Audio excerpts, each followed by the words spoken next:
Hello, good afternoon, happy Friday. What's up, guys? What's up? What's up? It is Friday, it's TGP day.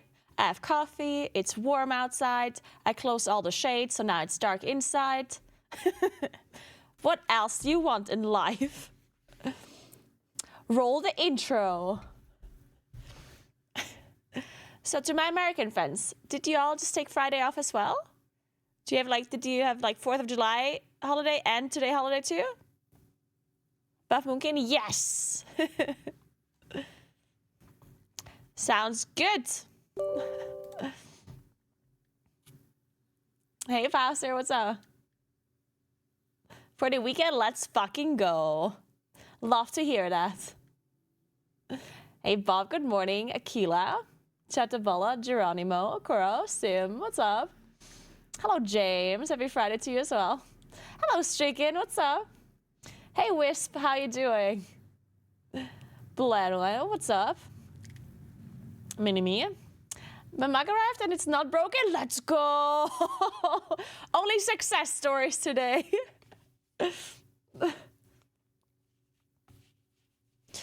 My hair looked so good, and then I took a picture for my going live post, and because I'm wearing like shorts, actually it's more than a shirt. I wear a cropped shirt, and if I stand up, you can see like a little bit of my like mid, belly, stomach area. So I obviously had to flex my muscles, right? Clearly. Of course, I had to suck in my belly and flex my fucking muscles. Of course. I took a picture. So, because I was doing that, I was fucking sweating. Midriff, that's the word. So I was taking a picture, and at some point I started sweating. I was like, what the fuck? So I might have missed my workout today in the morning. Because I woke up at 6:20 a.m. And I was really tired because I didn't sleep until like 12:30 or so. So I was really tired. I woke up, ate breakfast, and then I was like, you know what? I'm gonna take a nap. But I needed to go to the gym today, in theory. So I went, took a nap, and I forgot to put an alarm. So I woke up at 11. So I didn't go to the gym, But at least I flexed my stomach muscles a little bit earlier when I took the picture. It's basically like a workout, right? But yeah, then I was sweating, and now my hair is all messed up. Oh well.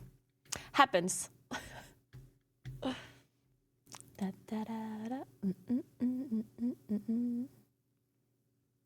right, so since it's TGP today, this is going to be a super short stream because I have to leave at 5.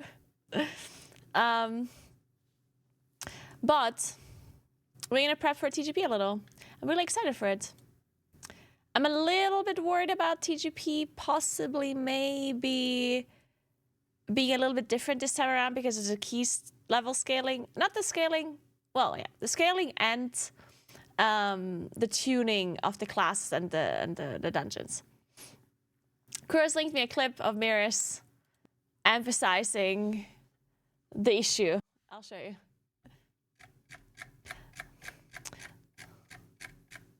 Where's the other one? Here. Of how the scaling system works, and a 22 is basically impossible, especially also looking for the tournament. I think 95% of the time the placements in the tournament will be decided by the time remaining in dungeon. Gonna be an MDI speedrun. Like Keyset is hard capped. Of how the scaling system works, and a 22 is basically impossible, especially also looking for the tournament. I think 95% of the time the placements in the tournament will be decided by the time remaining in dungeon. So we're gonna do some speedrunning. We're gonna do some speedrunning, guys. You only have 325 avoidance. Okay, that's the cap in TGP, guys. You cannot go higher. Looking at these numbers here, I will basically be in the graveyard every 20 seconds, okay? Even if I, like with all my defensive up, perfectly topped, I will live with 4% HP every 20 seconds. This is not that hot, okay? And if you now select an evoker, he's the one dying. As you can see here, he does not have the toolkit of a priest. Everything is indeed deep dark red, okay? If you now go a level lower, you will certainly live a lot more, yeah? I'm just saying 23 or 24 is really... I do not think it's happening. You only have 325 avoidance. Okay, that's the cap. You said what is not happening? 23? If you now go a level lower, you will certainly live a lot more. Okay, he thinks 23 is not possible. Well, whew. Guess we're gonna see a bunch of 22s then. So that is called notevenclose.com. Just live it. Yesterday I was sweating, but it's because it was so humid. I couldn't even get my fireworks to go off correctly. Even really, think I want to detonate in my neighbor's yard though, which was cool. Wow, that's crazy. Yeah, humidity is horrible. God, high humidity. I do not envy anyone that lives in an area that has high humidity, because damn, that's miserable. You didn't wear fancy shoes today? I have fucked up my heels. So now I have to wear my running shoes, because my running shoes are much bigger. Because you have to wear bigger shoes for running. So now I have to wear my running shoes, because otherwise I can't walk. Unfortunate.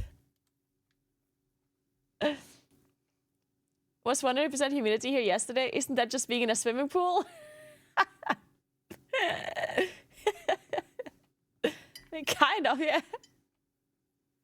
Did he catch the F-14 healer strike story? No, what happened? I need to get new gym shoes.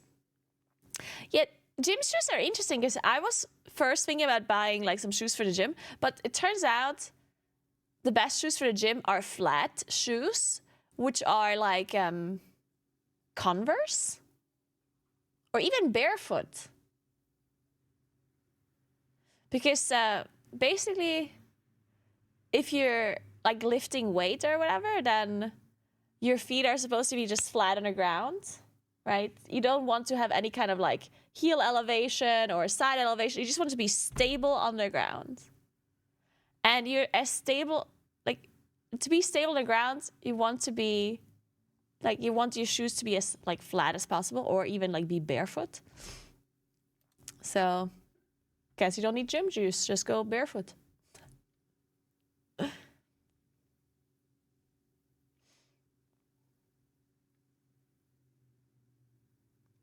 yeah, obviously if you want to do some kind of running in a gym or whatever, then that's a different story.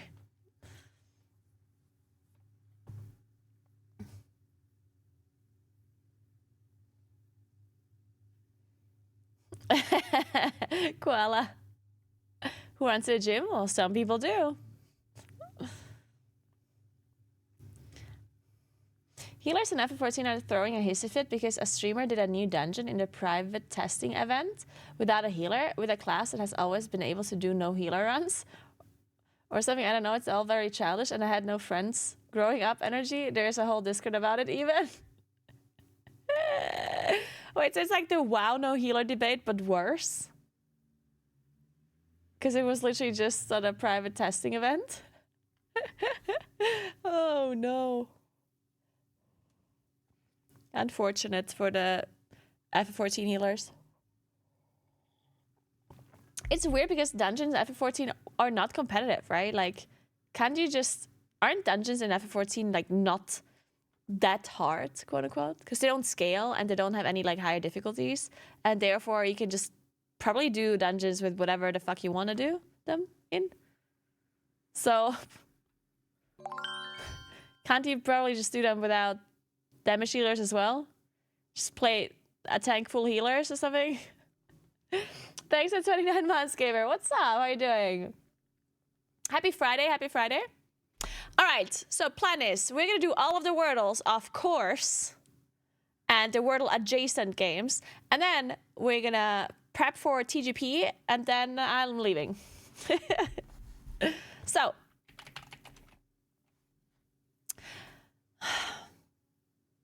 it's the weekend. It's Friday, and I don't feel the Friday properly. I don't know why. I think it's because I was on holiday Monday, Tuesday. So whenever I came back on Wednesday, the Wednesday felt like Monday. And then whenever I realized it wasn't early in the week, I was excited for a second because it's a weekend. But then I realized I have to work on a weekend, which then it was like it's like a roller coaster of emotions every time. Also, David is gone this weekend because he's going to like a festival. It's like, what did I do? What did I do all by myself? Only with Twitch chat. I'm just kidding. I'm actually gonna. I think I'm going for a run tomorrow. If I can do that with my feet being fucked up, and if I can't do that, then I'm probably gonna go for a bike ride, and then I'm gonna go to Mally's and the twins. I'm actually gonna ask her right now what they're doing tomorrow.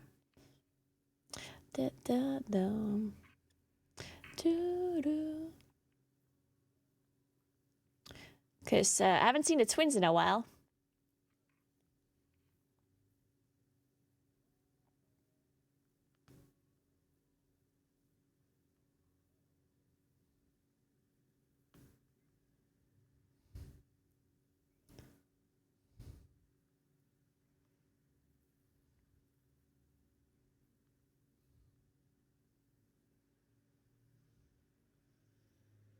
Maybe I can go for lunch with them. That'd be nice. Anyway, Wordles.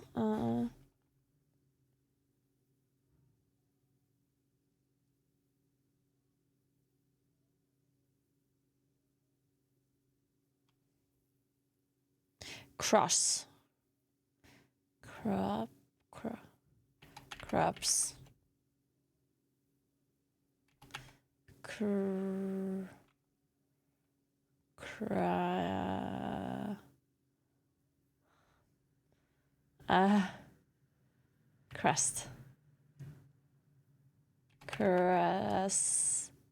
Crush.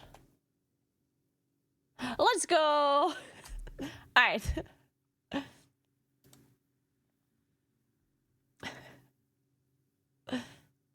Hey, Bishu. Tell David I said he'll know what it means.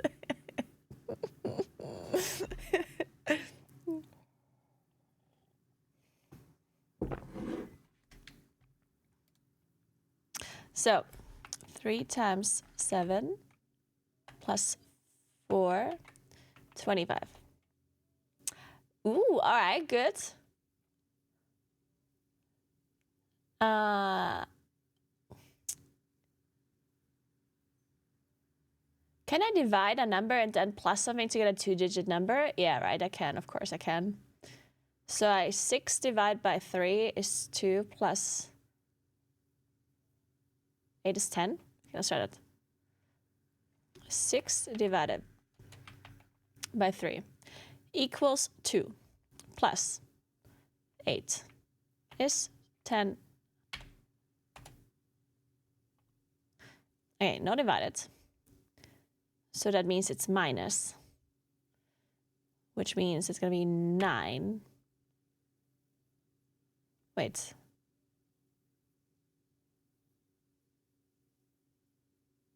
We have 3, 6, 1. Okay, so one of these numbers is going to be double. Let's just assume it's 9. 9 minus 6. 3 plus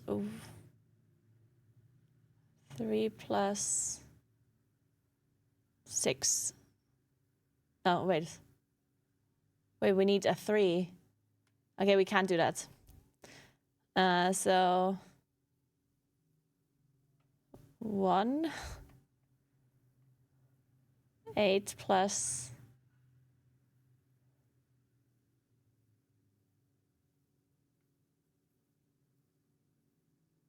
then I'm missing a 6. Okay, wait. So if I do, I mean, it can't be 1 here, and it can't be 3. Wait, it can be 1. No, it cannot. So it has to be 9, right? 9 minus either 6 or 1 or 9. No, 9 can't be it either. So it's only 1 or 6. So if we do 1, it's 8 plus 3. No, that's impossible. 8 plus 6. That's also impossible. Well, fuck. Then it has to be 6. So 3 plus... That doesn't work either. Now I'm lost. I'm actually lost. Wait, it's plus. Oh my god, it's not minus. It's just double plus. Oh my god, I'm an idiot. It's just, it's just 9 plus something plus something. It's 9 plus 1 plus 3 is 13 or something. No, I'm missing a 6. Okay.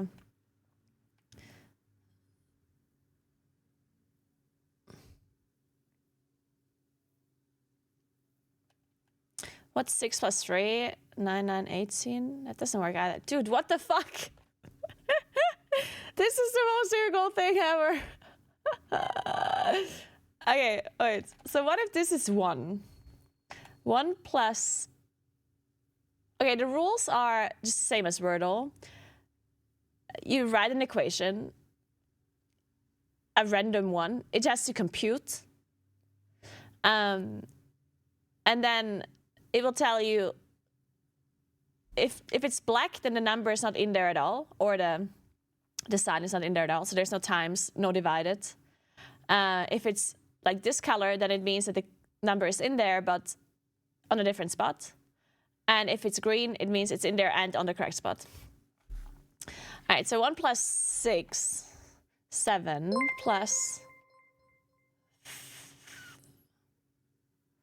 7 plus what is 13? Plus 6. Oh yeah, that... Is it just this? Wait a second.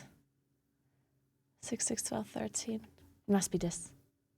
Hey, Rosaberry, thank you so much for raid. I appreciate that.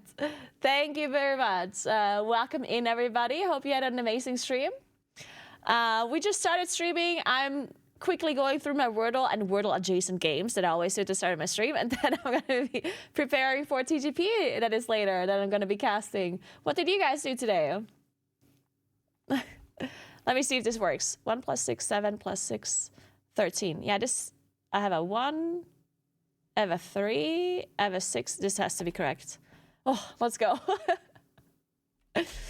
Man, that was, for some reason, I made it a lot more difficult than it has to be. Okay, so now we're doing connection Wordle. So we need to find 4 groups of the same, that fit together. Let's see.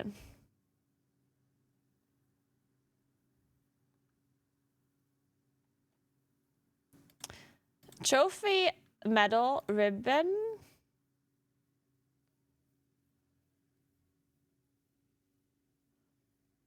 Man, this is difficult. Is a cup something that as well? Yeah, awards. Okay. Man, there's some words I don't know. I don't know what hoser is. Let. Okay, I'm a little bit confused about these words. Bill, Quinn. What's a Quinn? I don't only know the champion in League of Legends.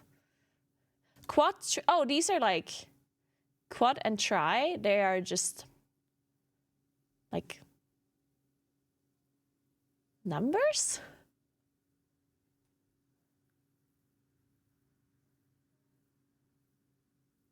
Quinn is 5, so 2, 3, 4, 5. I guess. Then not Bill.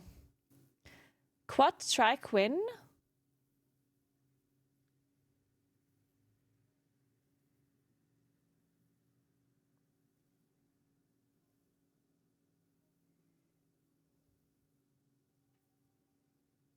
Tree? Where's, wait, tree? Brown? Why brown? I don't get it.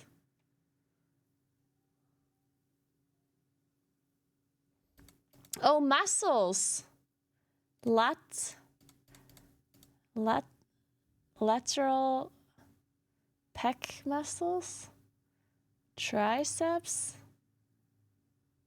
Quadriceps. Aha.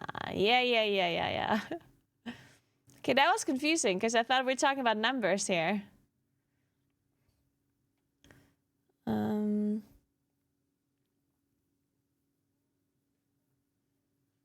Okay, now I'm lost though. I don't know what the hell we're talking about here. Brown and gray bears. Pff, I don't know. Two movie doctors?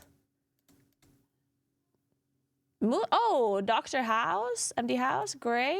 Dr. Gray? I don't know the other ones, though.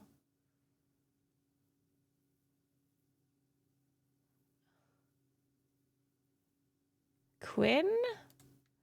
Any other doctors you guys recognize?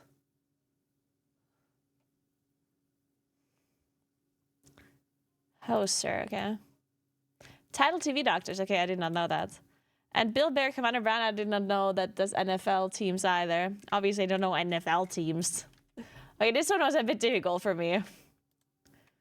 Okay, now we play global. There's a country that we have to figure out. I write in a random country, and then it will tell me how close my country is to the country they are looking for. The closest border in, like, you know, what do you call it? Luftlinie.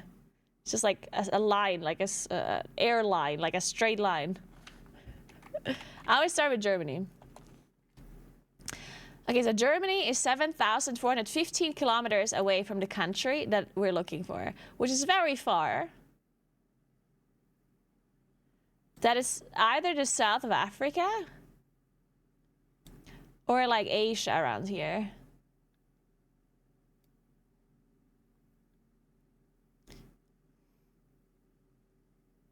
Let's start with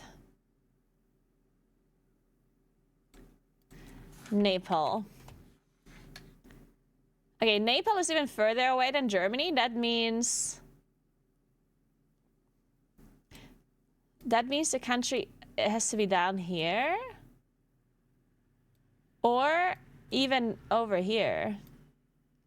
But over here is difficult because you only have America and Alaska, so... And Alaska... Canada, obviously. But Canada is too close. And I think America is too close as well. So... Could be here. Let's try countries over here, though. The good thing is... I don't know countries over there. Let's go with South Africa. Okay, turns out South Africa is also 7,415 kilometers away. That means it has to be... Well, actually South Africa is further away than Germany. So it has to be something here. Up here.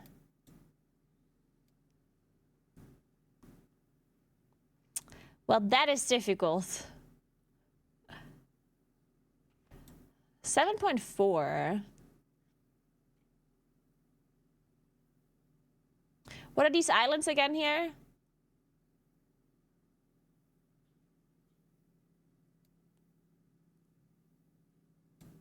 What are these islands?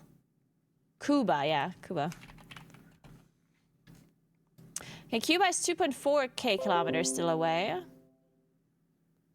That's still a lot.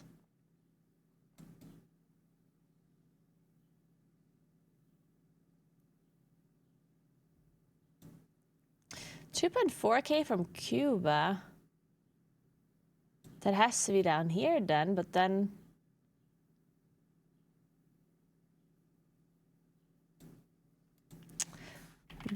I mean, Brazil is not 2.4k from Cuba though, right? Let's try. Whatever. Oh, okay, so Brazil is bordering the country that we're looking for. 2.4k kilometers, 2.4k. I mean, can't be here though, right? It's like, this is too close to Cuba.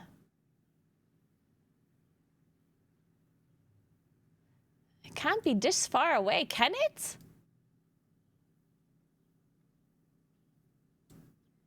Okay, wait, I'm cheating.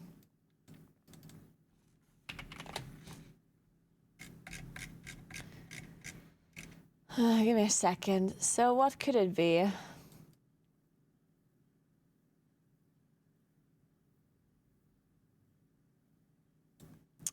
So, I mean, I think Colombia is too close. Venezuela is too close to Cuba. I don't know.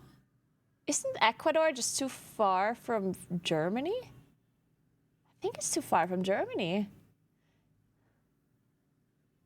I'm really confused now. Because Germany is closer to the country than South Africa. So it has to be like further up, right? Because if it's here, like if it's something like Ecuador, then that would be closer to South Africa than Germany, right? Peru is also just closer. Wait, Ecuador is not even bordering Brazil. So it can't even be Ecuador. It can only be Peru. But in my opinion, Peru is closer to South Africa than it is to Germany. I don't know. Do you think Peru is closer to Germany than to South Africa?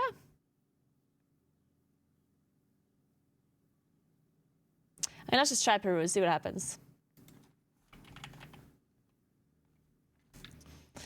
Okay, Peru, it's not Peru. And Peru is also not bordering the country that we're looking for. And this is really strange. So it has to be French Guyana?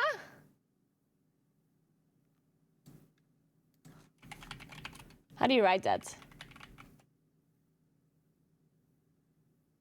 It's a territory, not a country. Okay. Then Guyana. Suriname? Oh my God! It's I've literally never heard of this country before. I'm so sorry. I've never heard of this country before. I'm also like an idiot though, so.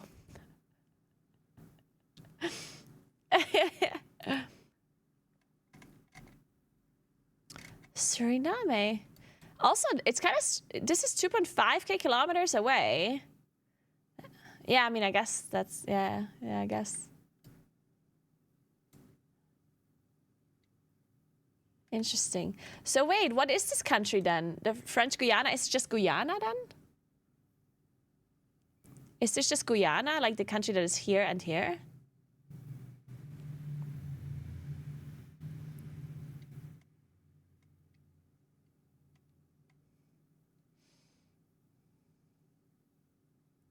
All right.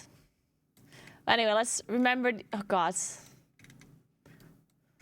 Man, my brain cannot handle countries anymore at this point. I feel like I remembered so many countries. If I remember any more, I'm just going to forget the position of all of the previous ones that I remembered. I'm going to quickly have to go through the countries that I remembered. Otherwise, I'm going to forget them, okay? Okay, give me a second. So we have Morocco here. Then Morocco, Algeria. I already forgot what's here. Egypt? What's in between Algeria and Egypt? Sudan? Oh, Tunisia and Libya. I forgot fucking Tunisia and Libya. All right, so Morocco, Algeria, Tunisia, Libya, Egypt. Then Mauritania, Mali.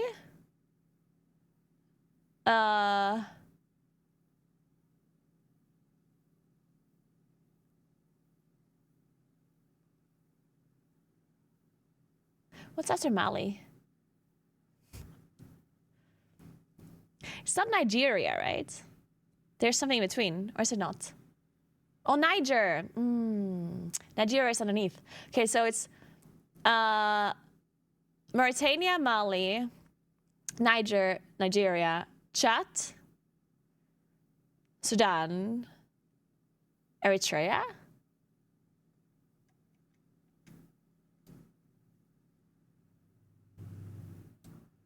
Tunisia, Algeria, Libya. Okay, so Morocco, Algeria, Tunisia, Libya, Egypt, Mauritania, Mali, Niger, Nigeria, Chad, Sudan, Eritrea. And then there's like New Guinea and Guinea-Bissau is underneath here somewhere. Yeah, okay. Then, oh God. Yemen, Oman, United Emirates, Saudi Arabia. Then Egypt's here.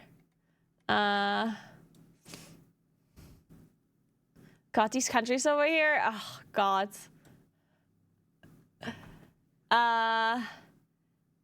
It's Israel that is down here, right? Yeah, so it's Israel, Jordania, Lebanon. Then this is Kuwait or Qatar. Kuwait, right? It's Qatar, fuck. How do I remember that this is Qatar and not Kuwait? I keep mixing it up.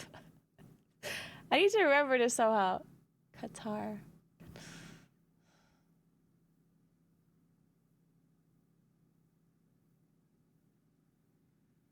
Do you write Qatar with K as well? You do, fuck. Okay, well, anyway. Saudi Arabia, Israel, Jordania, Lebanon, then Iraq, Iran. Iran is the huge country. Okay, so it's Iraq here. Iran goes like this. Iran is huge, man. It's huge. And then Iraq is over here, and then Kuwait is over here. Qatar. How do you remember Qatar being this?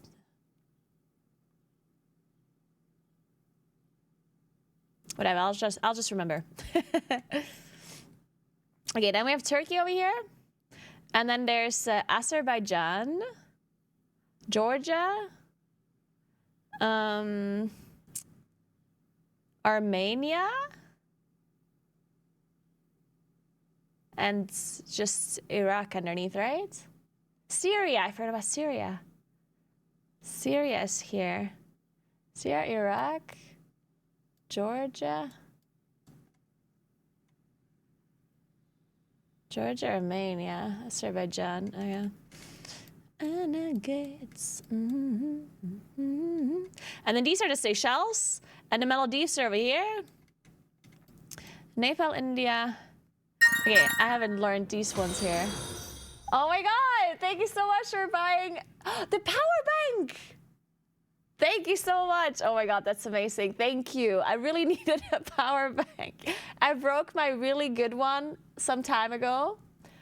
And it's not that I really needed the power bank, but I really want to do IRL streaming, and a power bank for IRL streaming is just so fucking nice. So I put it on my throne because I was thinking, you know, if someone buys it, it would be nice. I didn't want to buy it myself because I was like, maybe I don't do IRL streaming. Maybe I do, who knows? But now that I have a power bank, I guess I have to do IRL streaming. At this point, I just have to. Thank you so, so much. And it's from Anchor as well. My last power bank was from Anchor, and it worked, like it lasted for a really long time. So I hope this one is good as well. Thank you so, so much. I appreciate that. Thank you very, very, very much. No, I don't have two. I still have one. My old one broke.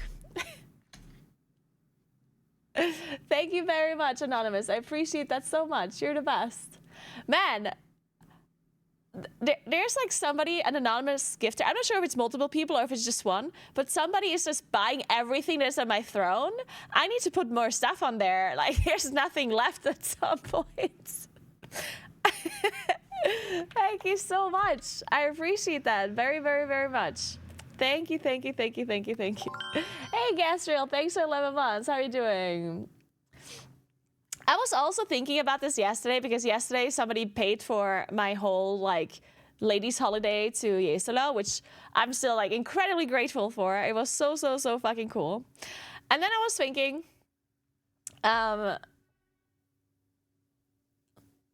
it sucks a little bit that I already, like, the holiday already happened, right? Like of course, it's super nice. I'm super happy that somebody paid for my holiday, right? But I was thinking, wouldn't it be cool to put holidays on my throne that I didn't do yet, you know? You know what I mean? So I put a holiday on my throne, and if somebody, like, actually feels like paying for my holiday, then I will go on holiday, you know? Because then I'm also kind of like not super committed, because I don't want to commit to holidays that often because I'm a, you know, self-employed streamer, right? So whenever I go on holiday, I'm not working. So I never go on like really long holidays. I'm like, oh, I can't go on a holiday here because there's expansion comes out. I can't go on a holiday here because there's TGP here. I can't go here because I don't know. And it's like planning too far ahead and blah, blah, blah, right? So I always go on really short holidays, or I generally just don't go on holidays. So I was thinking maybe if I put some stuff on my wish list that is like future holidays, if somebody pays for it, then I have to go. You know, that I have an excuse for myself where I'm like, well, have to go on holiday.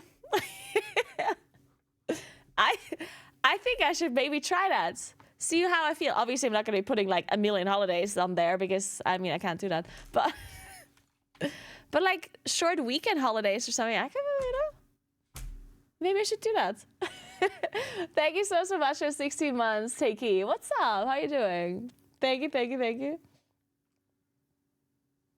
No, I wouldn't be putting an entire holiday on Throne, like not as like a full thing. Obviously not. I would just be like, I don't know, like parts of it, you know? Because if somebody would pay for like a hotel for a day somewhere, then I have to go, is what I'm saying.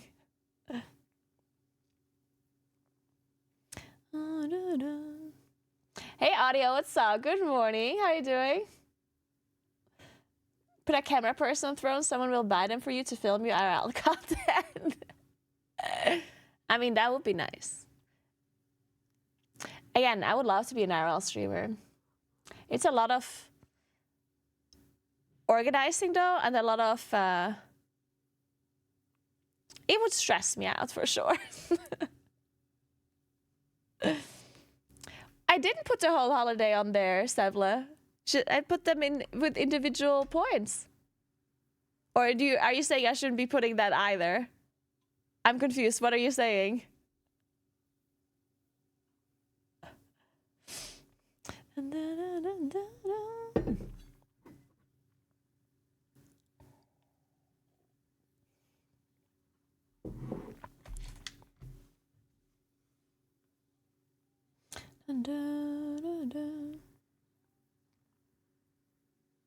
Let's fly to the other end of the world for one night of staying in a hotel since somebody paid for it. I mean, obviously, I wouldn't be putting a hotel in fucking Australia, right? It would be somewhere here. Like, my idea was like, it's like a spa weekend or something where I go into a hotel for one night. I don't know what you guys were thinking, that I'm gonna put a 2-week holiday to Australia on my Throne. You guys are crazy. What the fuck?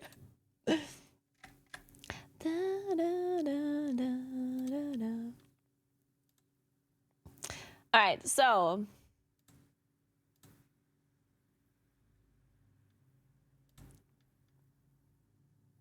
no, I don't play all versions of WoW. I only play retail, pretty much.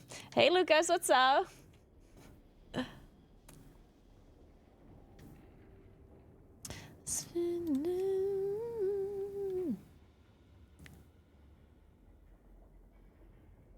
Oh yeah, I could remove the old collection.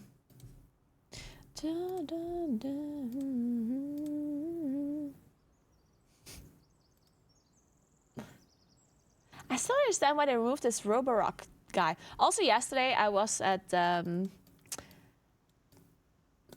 I was invited for dinner at a place, and then I asked them because I saw that they had a vacuum robot, and I asked them about it if they liked it, and she said she didn't like it that much because they didn't have like the version that they have of the robot is not like a super good one, so it constantly gets stuck everywhere. It doesn't like clean everything that well. Like it doesn't map. Actually, it has the mapping out function where it maps the rooms. So you can put like zones that are forbidden in there that the robot doesn't go to. But it's like all really small in the app and it's kind of hard to configure, so it doesn't work properly, apparently. So she said if she would buy a robot again, she would just buy a more expensive one because it's no point to pay, because they're expensive either way, right? Even a cheap one is somewhat expensive. So she said she would just spend a little bit more money to then get like a proper station and that proper robot that actually cleans stuff properly. Because it's never going to replace cleaning by hand, of course. But yeah, if you spend 200 or 300 euros on a robot and then it just like doesn't do its job properly, then that does kind of suck. But why do all of these robots have good reviews if they're not good? Yeah, I don't know. Because some of these like cheaper versions, the one that are like 200, 300, I mean, they have good reviews, so I don't understand. Maybe they just use them for different things? I don't know.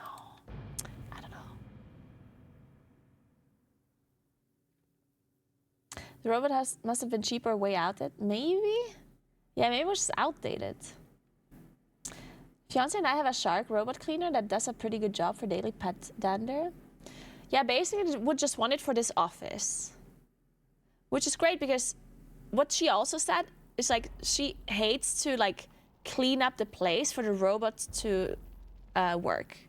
Like she has to like pick up stuff from everywhere so the robot doesn't get caught in it, right? And like she says that's like more work than like just like, you know, doing it herself at that point.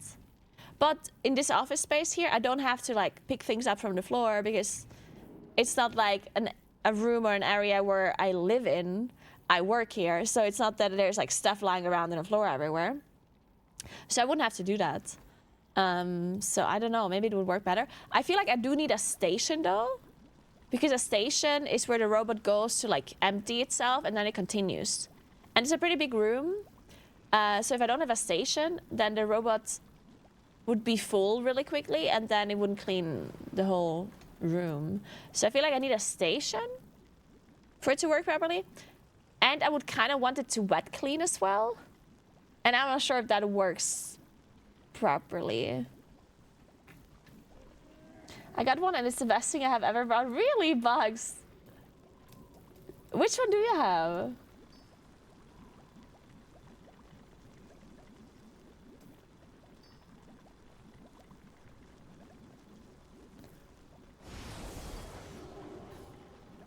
Because, I mean, I feel like this room here is perfect for a cleaning robot because it's like, it's one room. There's no like extra rooms. It's literally just one room.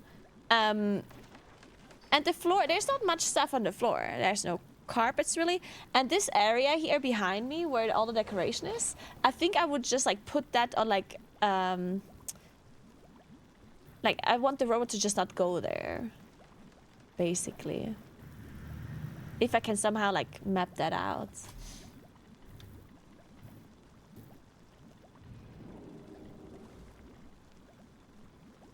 Can a cleaning robot scrub my bathtub and shower? Well, see, I would use a cleaning robot for my office, and I don't have to clean a bathroom or anything here. I mean, there's a bathroom, but it's a very small bathroom, and I can clean it once every blue moon. It's gonna be fine. What do you need?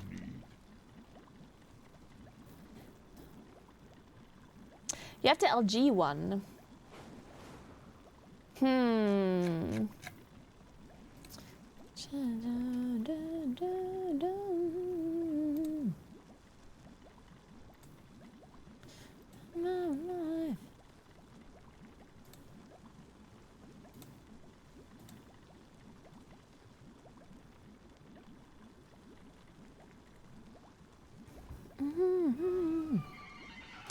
Yeah, by my side.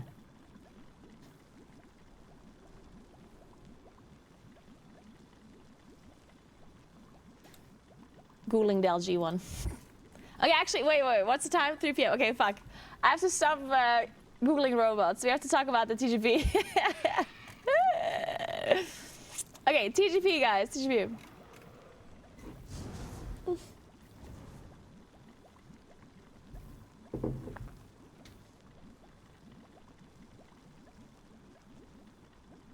Yeah, Kendo, I think I'm gonna look at like some recent robots and maybe I can borrow a robot from someone else to try it out first, see how it works. But then I guess it really depends on which robot you have. Like maybe if I borrow one and it doesn't work well, I don't know. I'm gonna watch some YouTube videos. Sunshine in my life. Wait, I forgot to play Loldle. Oh my god. I forgot to play Loldle.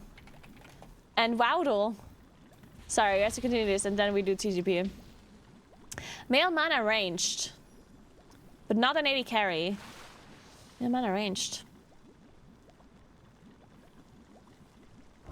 Male mana ranged. A support? Maybe?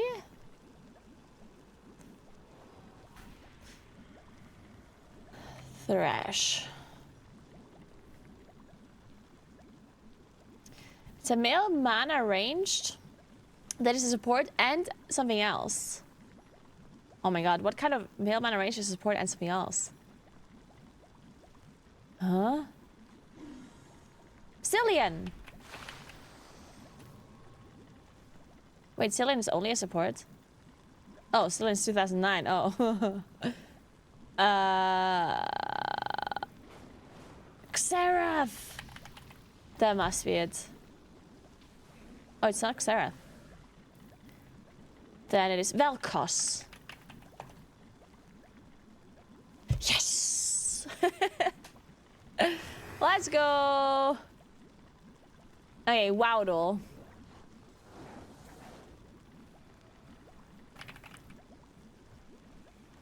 Oh, it's a vanilla one. Okay. A male vanilla character. Nefarian. Okay. Okay then. Ragnaros. Oh, Ragnaros counts as vanilla / cutout. That's interesting. That's good to know. Okay, Cal. Why doesn't this work? Why do these things not work? Why does Calcusat not work? What the hell? So it is a class as well. So let's say Varian Rin. Oh, that's Legion. Wait a second.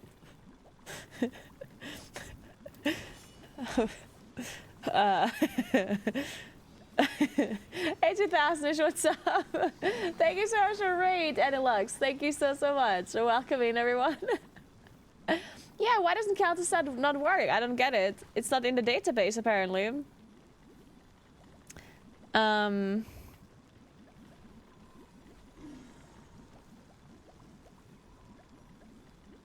Well, now I'm confused.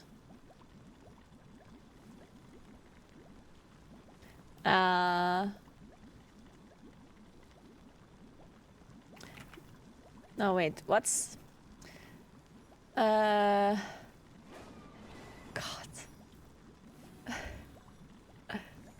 Why doesn't Nefarian work either? What is this?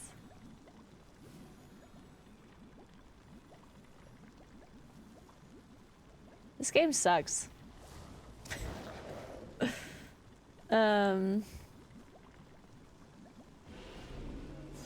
Hey, Daily Bread! Thank you so much for 1 year. That's amazing. Thank you so much. Welcome back.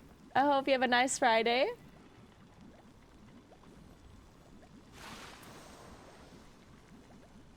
Oh, we talked on Instagram in the past when you traveled to Andalusia. Oh!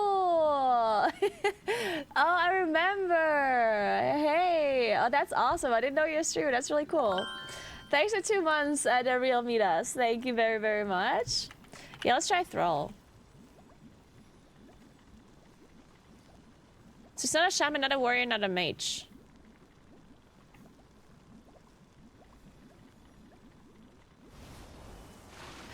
Rexar. It's a hunter. What other male hunters do we have in Manila other than Rexar?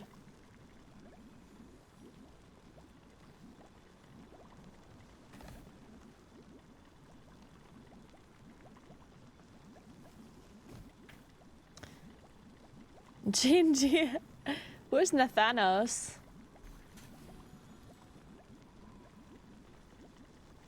Okay, not that guy either.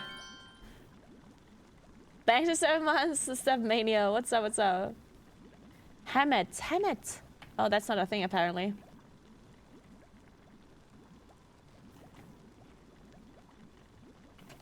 So we need a male character that was in vanilla. There's a hunter that is not undead, not an orc, not an ogre, not a human, not an elemental. So like a dwarf maybe?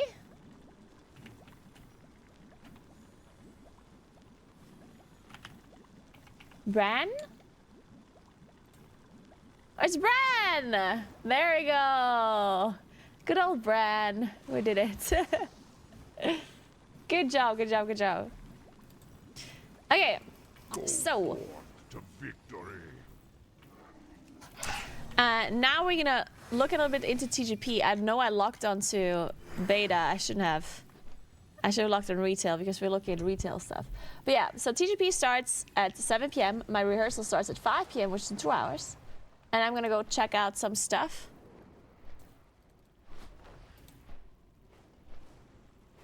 Dun, dun. Brendan's the hunter. Well, Paralitas. No, I don't have a new microphone. I'll have this for a while. It's not echoing in his room anymore because I have an acoustic ceiling. That might be what you're noticing. Okay. So I think we're gonna look at some stuff.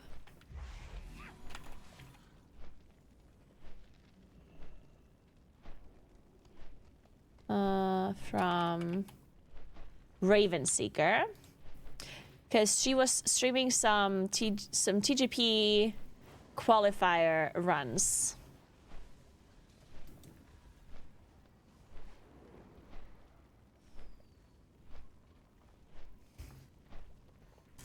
So.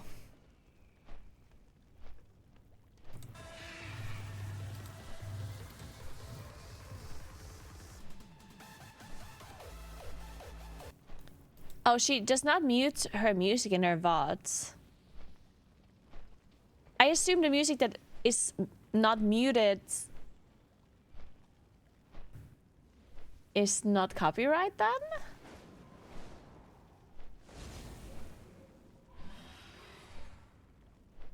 Not sure actually. Maybe I can listen to her music then.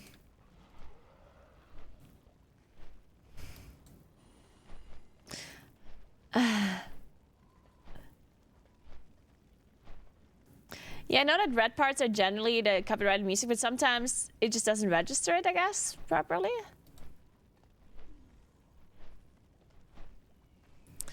Well, anyway, we don't have to...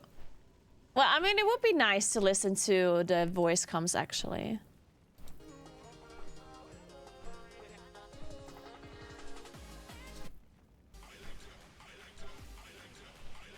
Let's look at more at the end. Did they time this? I did it. This is 20 Brackenhide did it. Let me look at Radar AO.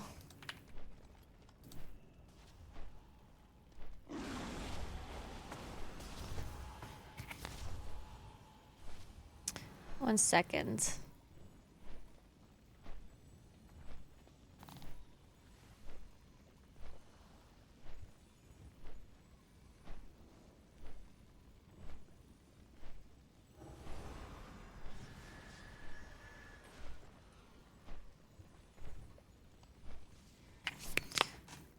Okay.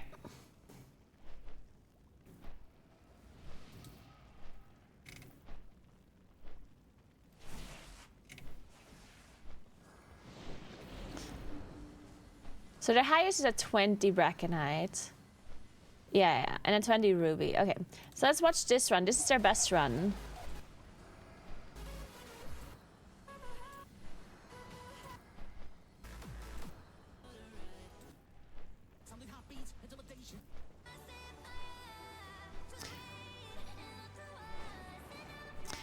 Are there like no comms, or did you just never speak, or did you mute the comms?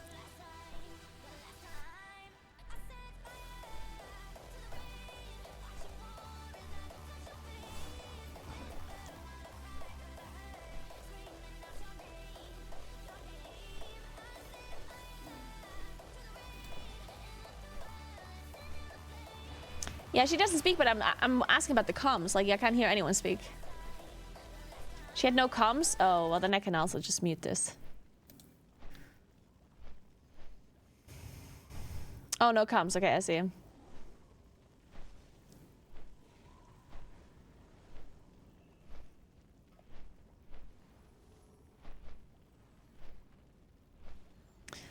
Dun, dun, dun, dun.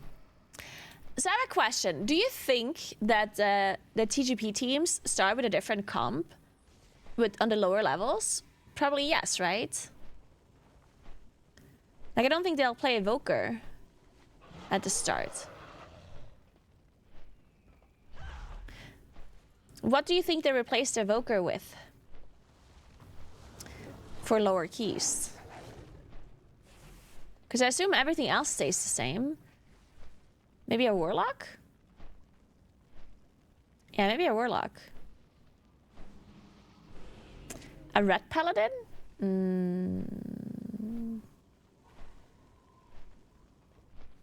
Probably a Warlock. Could be a Paladin though. Paladin has nice utility, nice buffs. TGP is the Great Push. It's a tournament where teams try to do the highest keys possible in a given time frame. It starts today and it goes over 3 days. So it's 5 hours a day for 3 days that they can play. And they just try to get the keys as high as possible. The team with the highest keys wins. Yeah, there are changes to the format, yeah. Some format changes are that, first of all, you're required to run a healer now. Well, and a tank and 3 DPS. So you can run like no healer keys. They also announce 3 dungeons the first day, then 2, then 1. Like in the past, the way it worked is that 4 dungeons were announced on the first day, then 1 additional dungeon was announced on the second day, and then the last dungeon was announced on the third day. Which caused kind of a weird scenario where on the very first day, people were only pushing keys, like 3 chests in keys basically, and not doing really high keys. And then one team already gets eliminated on the first day, right? The team with the lowest points gets eliminated on the first day. And it just kind of felt like the team that was eliminated on the first day was not able to show their skill in high keys. They only kind of failed at pushing lower keys. So now, with only 3 keys being announced the first day, teams will have some more time to actually do higher keys as well. Because you are pushing 3 dungeons, which is still a lot of dungeons to push, but at the end of the day, you will still have some time to do some high keys as well. You qualify for the tournament by being in the top 12 of the Proving Grounds. Proving Grounds is, like you have to first sign up. And then once you've signed up, there's a time period that is called the Proving Grounds, where Blizzard gives you 2 dungeons that you have to push on the tournament realm as high as possible. And the best teams will qualify to the tournament. The best 12 teams this time around. There's only 2 groups, only Group A and Group B, and then there's the final. So the best 12 teams qualified, and then Blizzard divided the 12 teams into 2 groups, Group A and Group B. Today is going to be Group A first, and then the 3 top teams of this group will qualify for the globals, for the final, and then the 3 top teams of Group B, which is going to be next weekend, qualify as well, and then the week after, so in 3 weeks, is going to be the final. Well, it is in 3 weeks, right? It's this week A, next week B, and then final immediately after, right? Hey, Catley, thank you. So yeah, that is how it works.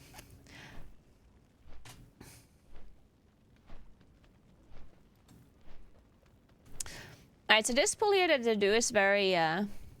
So the affixes they have is Tyrannical Volcanic Sanguine. Sanguine can be really annoying in Reckonhide.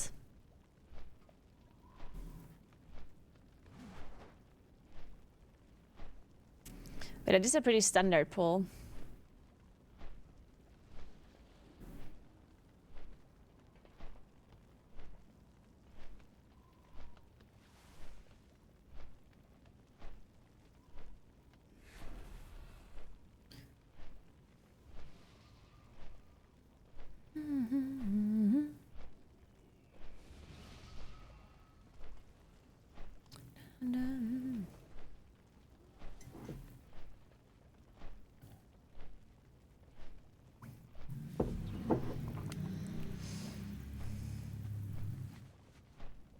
Hey, Snapster, what's up? How you doing?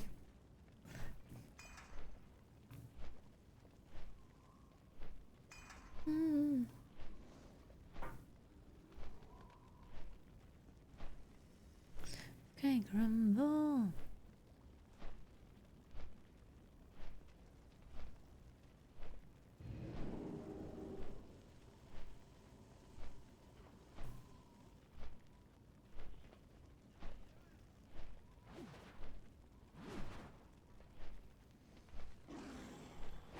Man, this is like a dream come true. I want to do this dungeon. Oh, they're playing Frost Mage. Wait, does everyone play Frost Mage? Why are we doing Frost Mage? Is this a thing? Oh, for the totems. Wait, but isn't Fire Mage good for totems too? I guess Frost Mage is much better. Oh, and they can't go out to respec either, right? True. Secret synergy with Sanguine, yeah.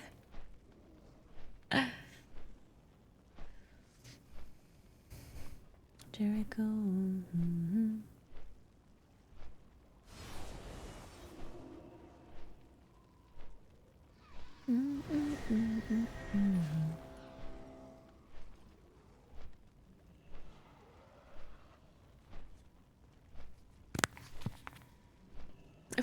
Why you're not opening mic?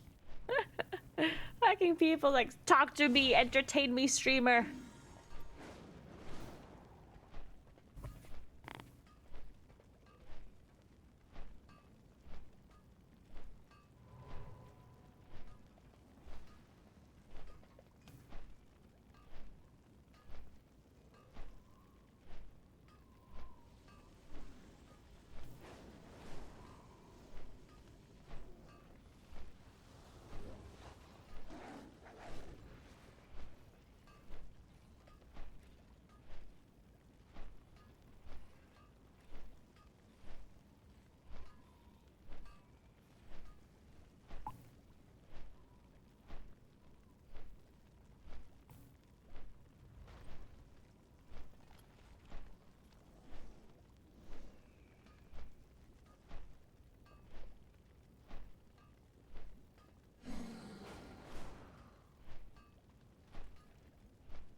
All right, let's see them. What did they do? Sorry.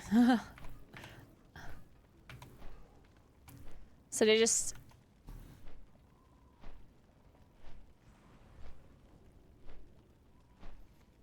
So there's priest open this.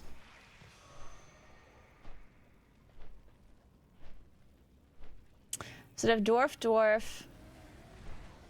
Night elf, night elf.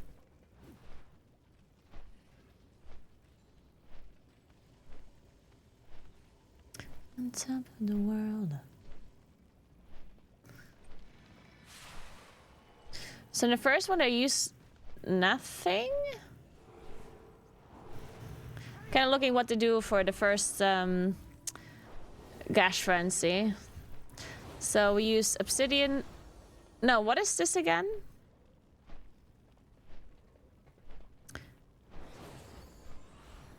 What's this thing here that the evoker used? I can't see the icon. Oh, it's Renewed Blaze. No, it's not. Or? It is? Okay. Then... bark skin, okay. So the mage altered. Then renew blaze. And bark skin. Oh, and then obsidian scaled the fixate.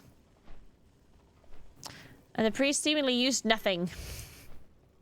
Just priest things.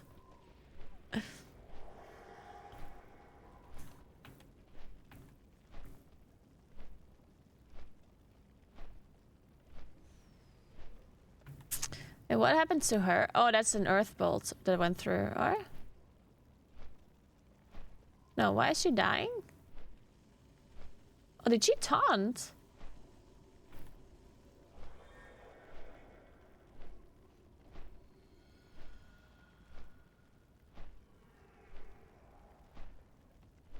No, wait, why is... I understand. Why is she dying? What happened to her? I don't get it. But no cast went through. Oh no, it did go through. Okay, just kidding. I thought they had interrupted it.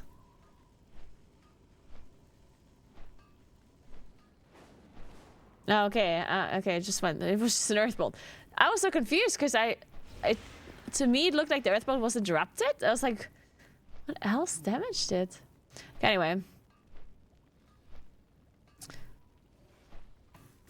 So now we have another Gash Frenzy, which we're using what for?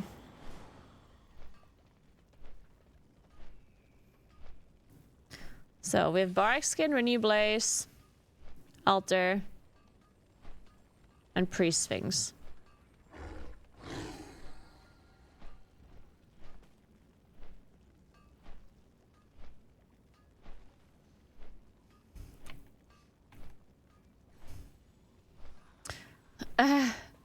Their evoker got fixated again.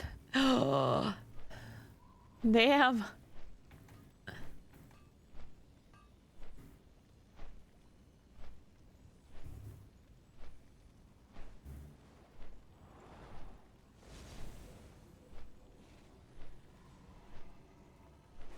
Okay. And then they pull the trash in at the end to make sure they get efficient count. Obviously trying to not heal the boss with Sanguine. Then we do a big pull here on the rock. Big pull on the rocks. Trying to not get the Lasher jumps. Where are the other people though? So Shadow Priest is not actually going up. It's only her.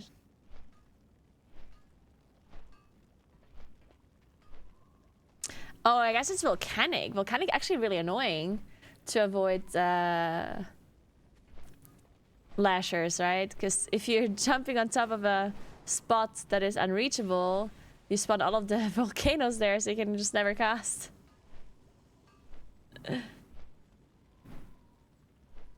Bambo.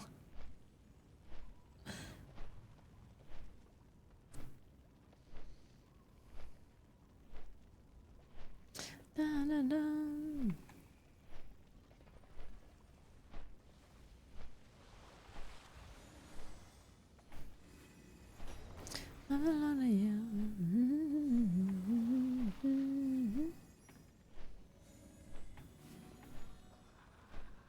Man, when I grow up, I want to be a Shadow Priest. Hey, Arceus, thank you so much for 26 months. What's up? How you doing? Thank you, thank you, thank you.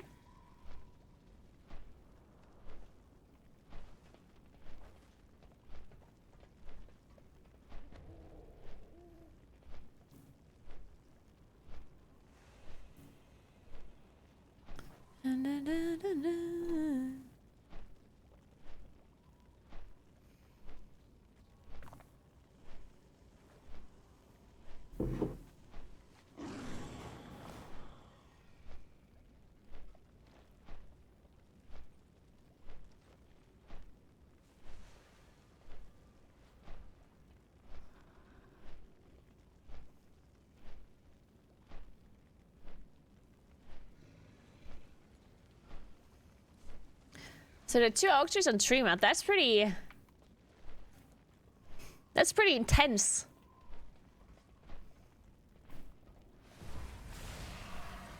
How did I deal with the boss eating people?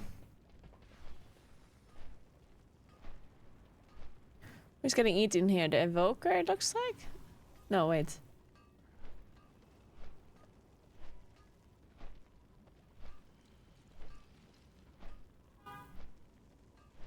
Yeah, the evoker's getting eaten. How? By just stoning out? Is the evoker stoning? Okay. I guess we are worm stoning. The first one. And then the next one.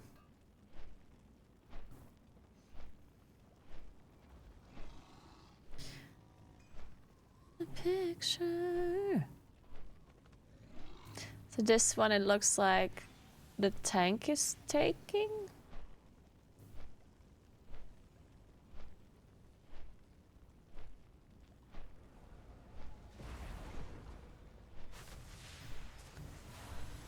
Did he stone this one as well? Is Wormstone ready for all of them? No.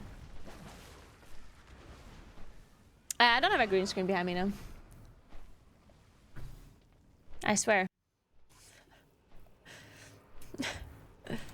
It's just... I'll throw something... I could get up and show you, but I'm just... That's too much effort, so I'm just gonna throw something. You see? Not a green screen.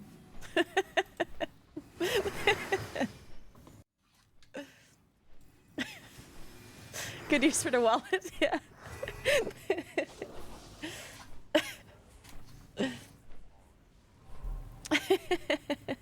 I smell CGI. Nice animations on the green screen.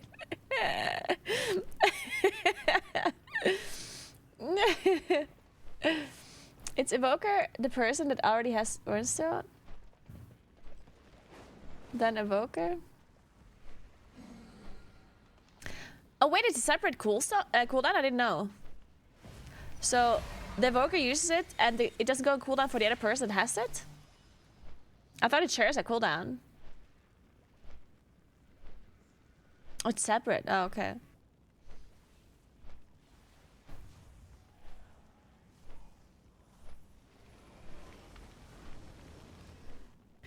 And then Evoker gives new Wernstone and they go in, then Evoker again. Wait, but if the Evoker gives a new Wernstone, that person... Oh, because they separate cooldown. No. So each person has an individual separate cooldown?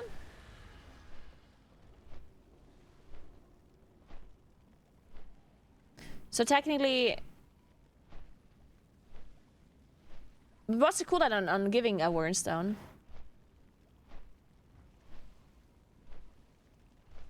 Every person has 2 minutes a day, and what about giving the Wernstone? Does that also have a CD? Or does that have no CD? Oh, 1 minute, okay. Okay, that makes sense.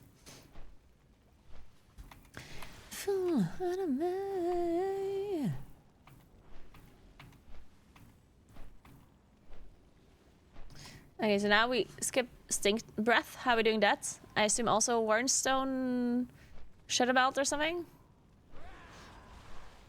Or just Shadow Melt? Okay, just Shadow Melt.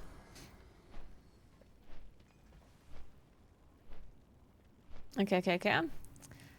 So we just melt that one. Oh, they have bad timing. Is there something you can do about this bad timing thing, maybe? Not really, right? Hey, Anders, I'm good. How are you doing?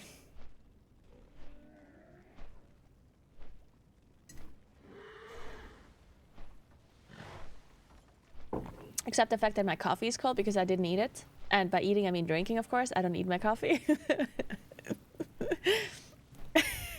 Usually.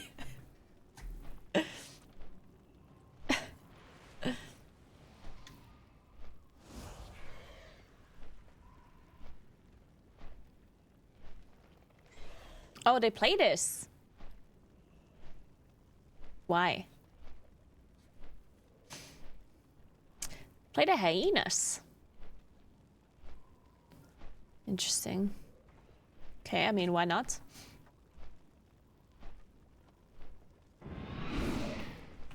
That makes even this boss difficult, I guess.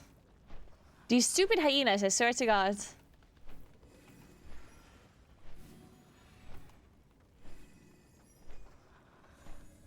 Okay, how many disease spells do they have? Just one.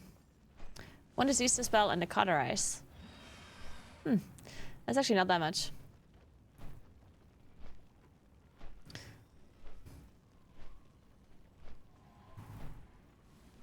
So how many rot hexers do they have? One?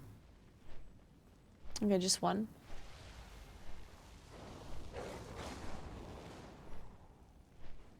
Ah, they're master. Oh, there's something else in this. Wait, so what's the tech? But they're not connected, or is she melting? I guess she's melting.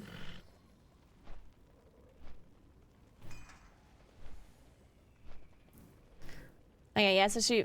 Like, I'm sure they're connected, right? So she mass roots and has to get in combat somehow, right?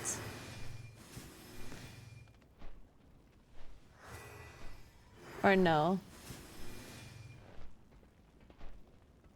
Wait, they're not connected, this pack? Apparently not. No one shadow melted. That's interesting.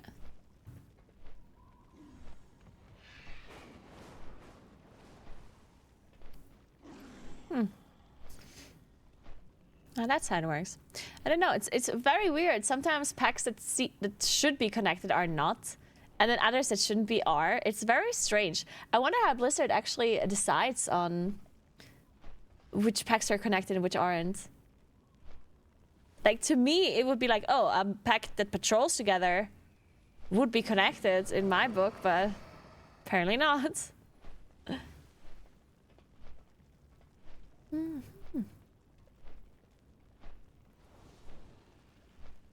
Oh.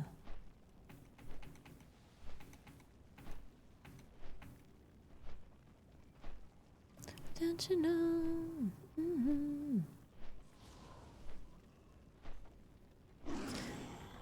Yeah, Party CCs is Omni CD.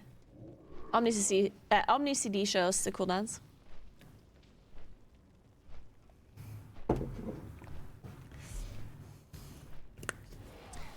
It's not an ice cream cone. I would like to have an ice cream right now. That'd be great.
Wait, does she have a convoke thing in the middle of her screen?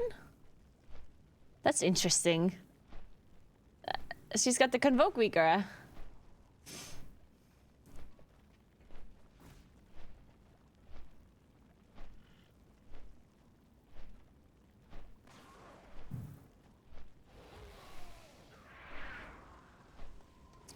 There's a mile.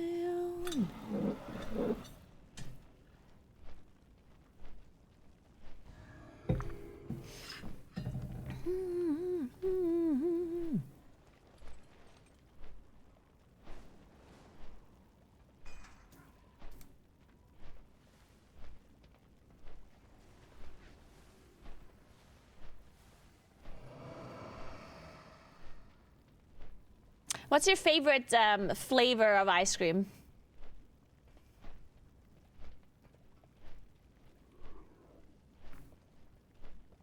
That's 7 p.m. CEST in Germany, Pret.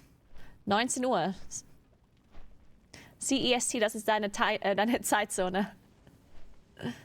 Central European Summertime. Deutschland ist in der Zeitzone.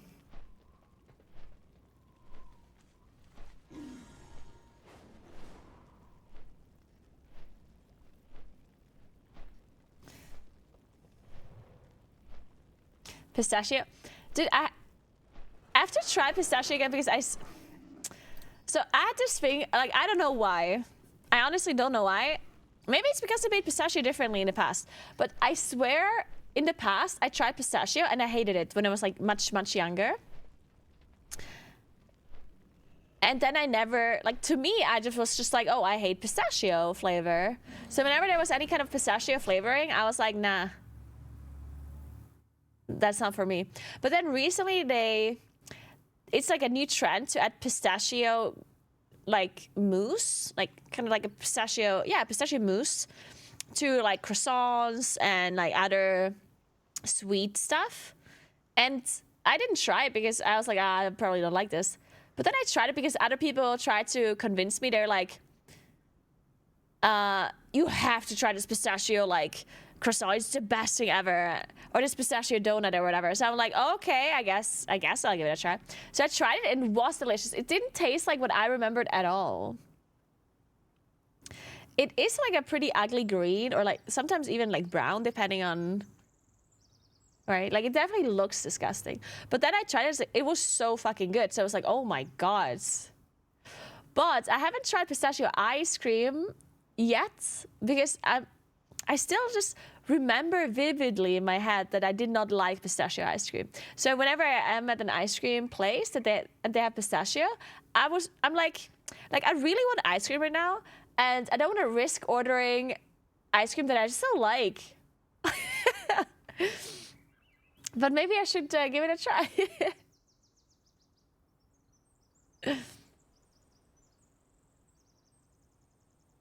But like, I do understand that our tastes change. That's why I recently started trying out things that I didn't like before. I just randomly started trying things that I thought I don't like because maybe I like them now.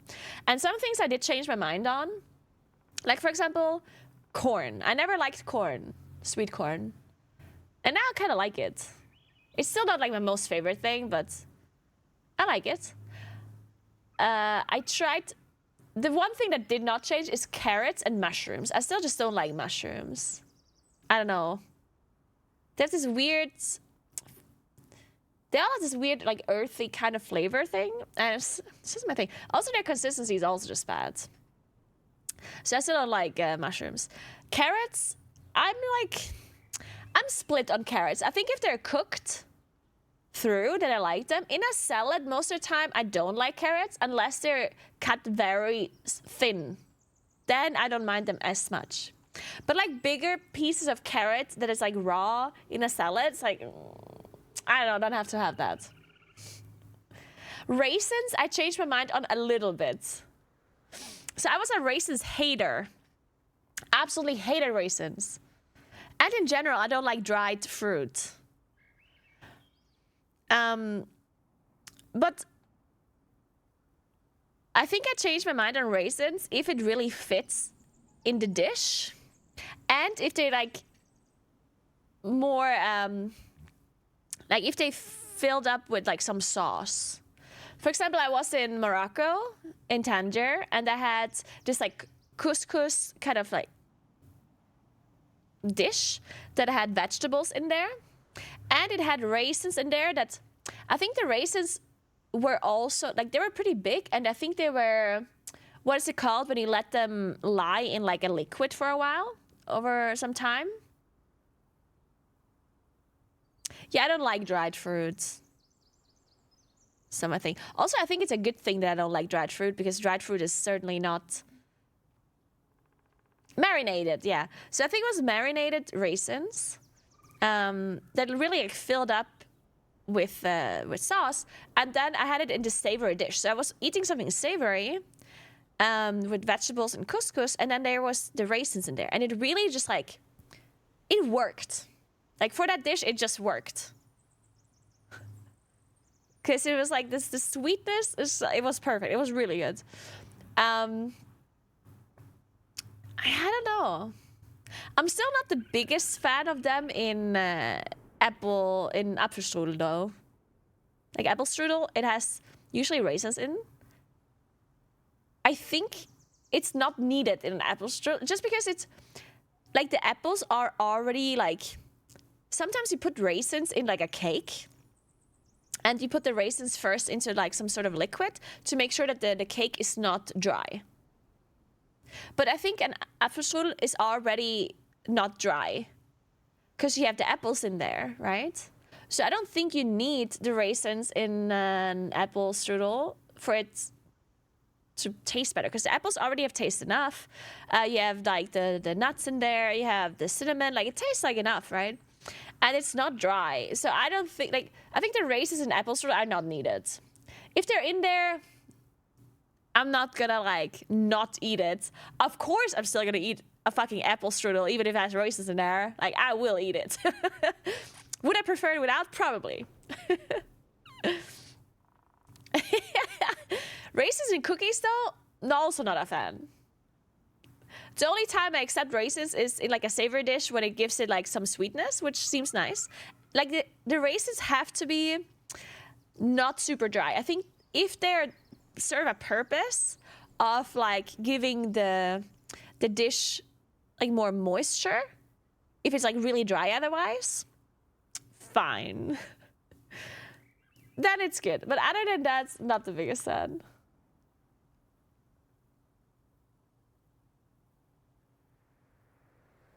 Hey Keener, what's up?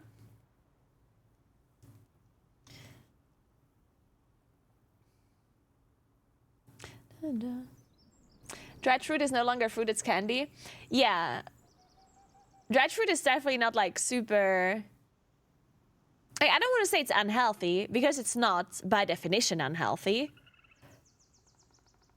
But it's like easy to eat a lot of it. Because like a dried fruit is like so small in comparison to like the fresh comparison of it. Like if you take a piece of like, I don't know, like a dried raisin and you compare it to a grape, obviously it's much smaller and much easier to eat and much faster for you to eat. So you get all of the sugar, like you just like consume it much quicker, right? That's why a lot of processed sweet stuff is bad. It's not that it's like necessarily bad as in, like, because no foods are bad in the end. If it's edible, it's not like bad by definition. It just ends up being bad because you consume a lot of it very quickly. While if you have like the whole thing, like the whole fruit, then you're not gonna. It's the same with juicing, right? If you drink a smoothie or any other, like orange juice or whatever, it's not that what you're drinking is bad. Like it's oranges, right? Oranges aren't bad for you. But if you're like juicing it, then obviously you're gonna be drinking it much quicker, and you're not gonna like feel this like. You also don't have the fiber in there, obviously either. But you don't get like this feeling of, oh, I just ate an orange. Because if you drink it, it's so easy to drink, so your brain doesn't like comprehend, oh, I just drank fucking 4 oranges or whatever.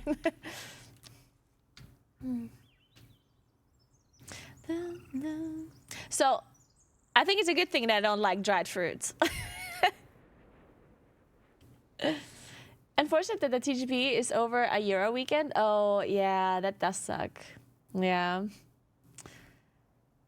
Is there Euros next week and the week after as well?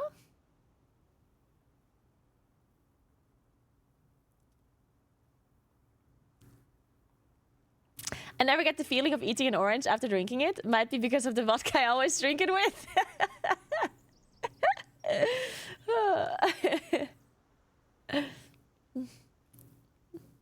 We ended up talking about raisins. No, we ended up talking about food that I didn't like previously, but I like now. And raisins are partially some of that fruit, some of that food. Thanks for 5 months, Jumpy Druid. What's up? Thank you, thank you.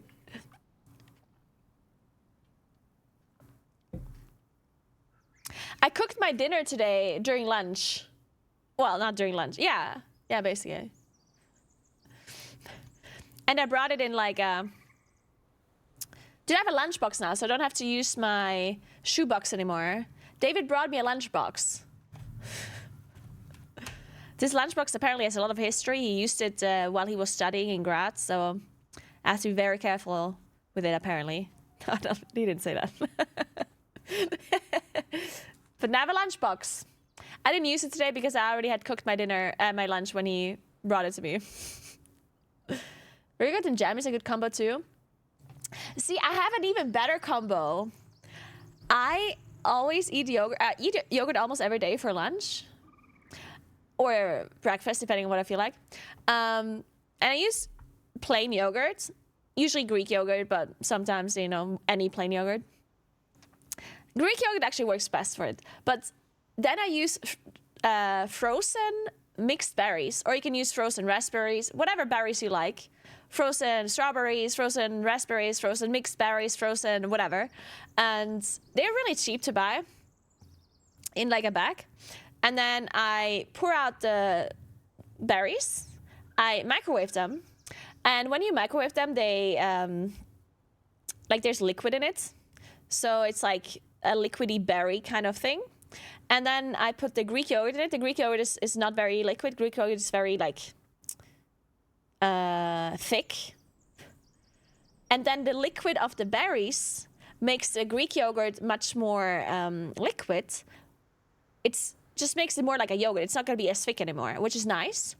And then I put like granola in it or whatever else I have at home. And then it gives it some flavor. It gives it some sweetness, but it's not too sweet. And, you know, so you have berries, you have yogurt, you have some granola or whatever you're putting in there. It's amazing. And it's so quick. It's so fast. And it's literally the best thing ever. Yeah, you can put on there whatever you want at the end, right? I mean, you can put some seeds, you can put whatever. I just really like the yogurt and frozen berry combo because it makes the Greek yogurt less thick, which is really nice. And it's fresh fruits, so it's a lot healthier than buying yogurt that is already flavored. And it's also healthier than putting jam in it, even though I like putting jam in it as well. I also do that sometimes. Lasagna is the best thing ever. I do agree. I didn't have lasagna in so long. That's a good point. Man, that's a long time ago I had lasagna. I did have Parmigiana, though, on Monday. And that was delicious. Did you ever have like a good Parmigiana, which basically like... I keep forgetting the word. What is it? Eggplant. Eggplant lasagna. It is, like, it doesn't sound good, but I swear it's good. Because I don't like eggplant. Who likes eggplant? No one likes eggplant, right? Like, I think eggplant is just this vegetable that people just pretend to like. There's no shot people like eggplant. Like, it's not a thing. But eggplant lasagna, like, it's delicious. Yeah, you're salting it. So yeah, yes. Wait. I saw this video. Wait, I need to Google this again.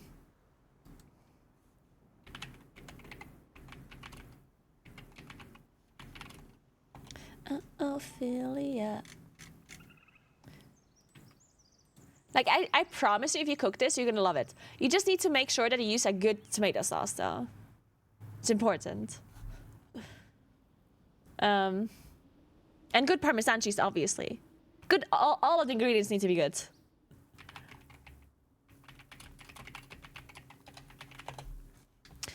Ophelia. I'm gonna listen to Chef Max Mariola. Not Jello Zafferano, not that guy. Or maybe this one, Paulina. Maybe I listen to Paulina instead.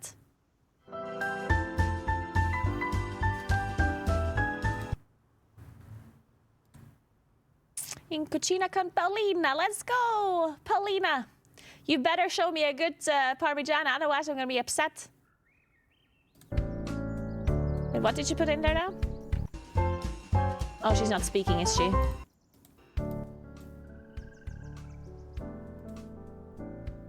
Okay. Oh, she's making a tomato sauce herself. Perfect. Okay, this is already a good recipe. I saw another recipe where they just used some fucking tomato sauce that I had there. It's like, come on. I need some mozzarella. It has to be good mozzarella, of course. Important.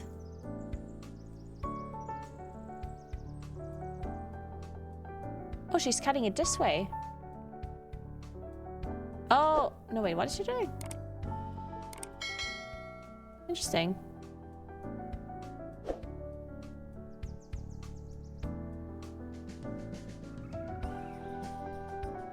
Man, she has some thick slices going on there. Actually, no, never mind. It just looked thicker than it is. She's making some... Oh, interesting. Okay. 1/2 centimeter. Okay, that's not as thick as I thought it is. Then he salting them?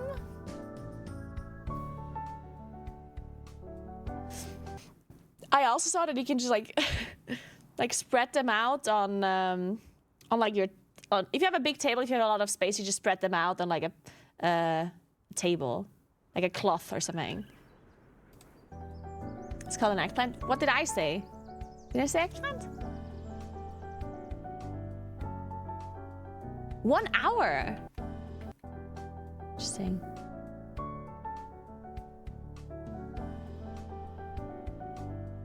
Oh, the videos aubergine. Oh, that's an Italian video. Probably called it melanzana. Okay, basil, nice. Looks like a good tomato sauce. She's pressing them. Oh, now she's drying them. Interesting.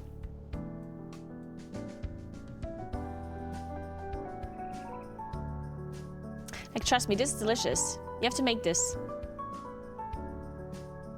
If you like cooking. If you don't like cooking, don't make it, obviously. I know why I'm telling you this.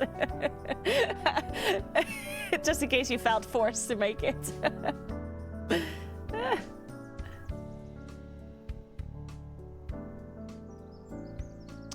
Okay, so she's frying them, but I mean, obviously this is if you want a delicious one, you have to fry them. But I think you can also make them in the oven for less oil, if you want it to be healthier. But fuck the healthier version, just fry it, okay? Just fucking fry it.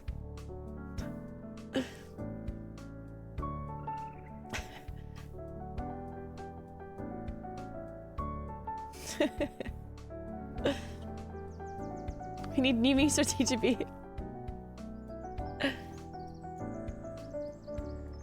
Yeah, so you fry them nice. But this is a lot of work.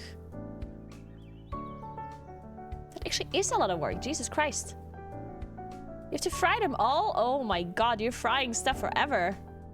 Man, a normal lasagna is so much faster.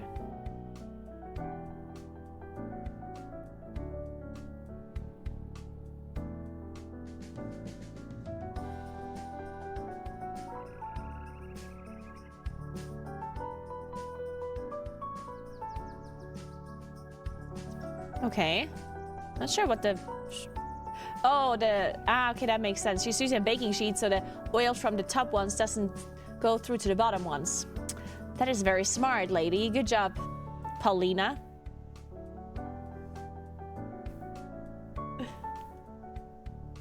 Fuck healthy version. Don't even go to the gym. Just flex abs for a pic. That sounds way more than enough exercise for a day. Thank you, Quella. I'm glad we agree. Glad we're on the same page here. There we go. Okay, now we're assembling. Look at that beautiful tomato sauce. Oh my god. It looks delicious. It's funny because this looks like it's healthy, but it's just not. It's like, oh, tomatoes and eggplant. But the eggplant is fucking fried in oil.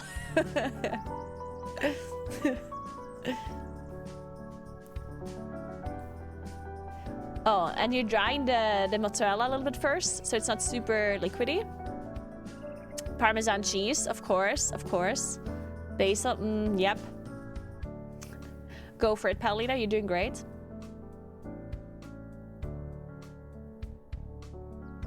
Alright, she's doing them the opposite way, because I don't know why exactly, but sure. Even fried eggplant is probably healthier than pasta? No, no, it's not. What do you mean?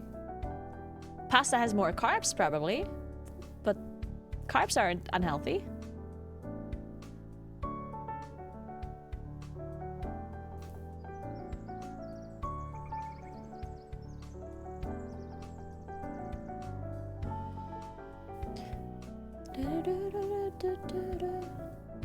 That would be a good question. I wonder if fried eggplant like this would have more calories than pasta sheets.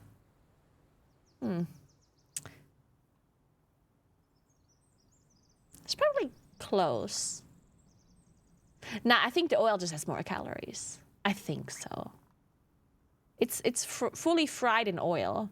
I think the oil has to have more calories than pasta sheets, right? I think so. I'm not sure though. I'm not sure.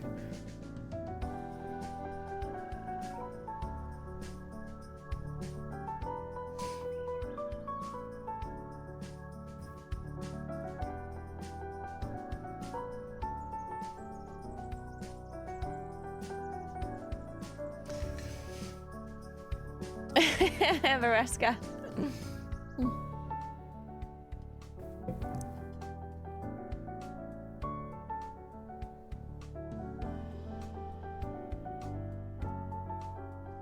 All right, so she did 5 layers. 25 minutes at 190 degrees plus 5 minutes grill function. Look at that. Is it the most delicious thing ever? Oh, yes. God, you have to wait for half an hour before you serve it? Ooh. Oh my God, it's delicious.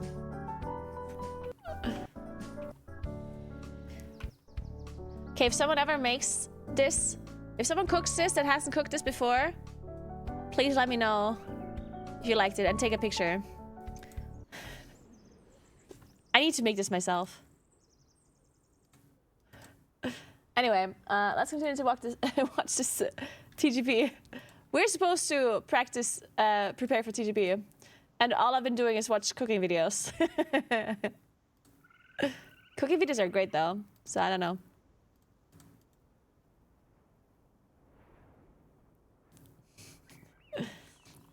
See, the thing is, I don't like eggplants. I don't like it, but I like this. Like this is, it doesn't really taste like eggplant anymore, let's be honest here. Like the eggplant is literally just there to give it some texture. The only thing you taste is the tomato sauce and the cheese.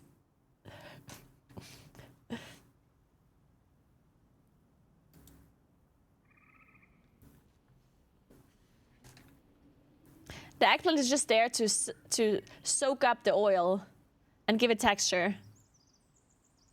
It's serving a great function.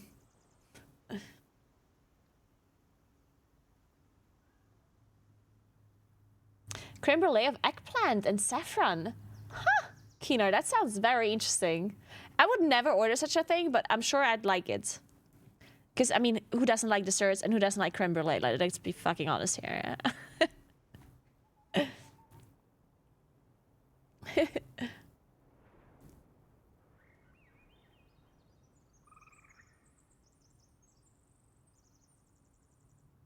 So, wait.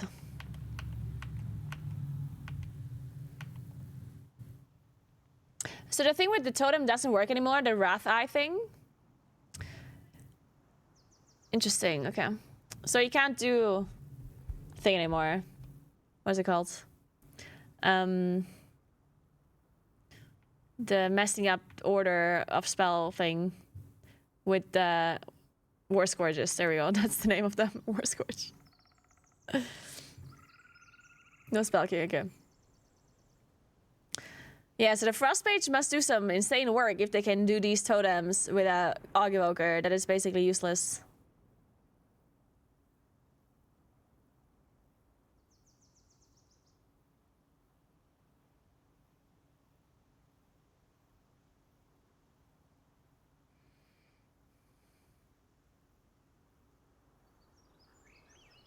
Double Glacier Spikes destroys totems? Yeah, I can imagine. And Frost Mages are insane.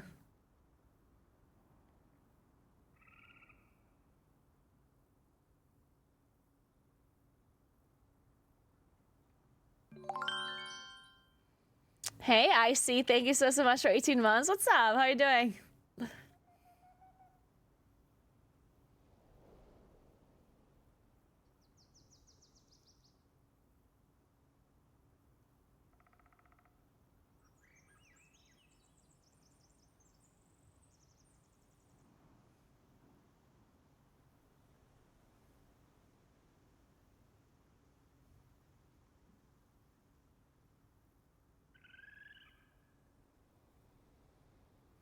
Okay, well, this one... Okay,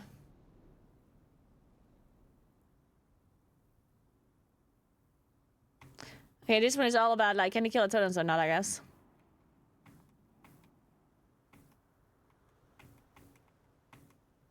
Man, it's a long fight. Holy Jesus. See, Breckenhide is actually... It's interesting that we have this again on TGP, because Breckenhide was already one of those dungeons in TGP that was played the least. Or I think they tried to push it the least, because obviously the difficulty of Wrath Eye being very high is a problem for TGP.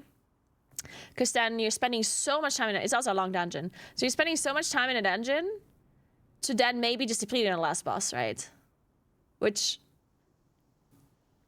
is obviously not an ideal scenario for TGP.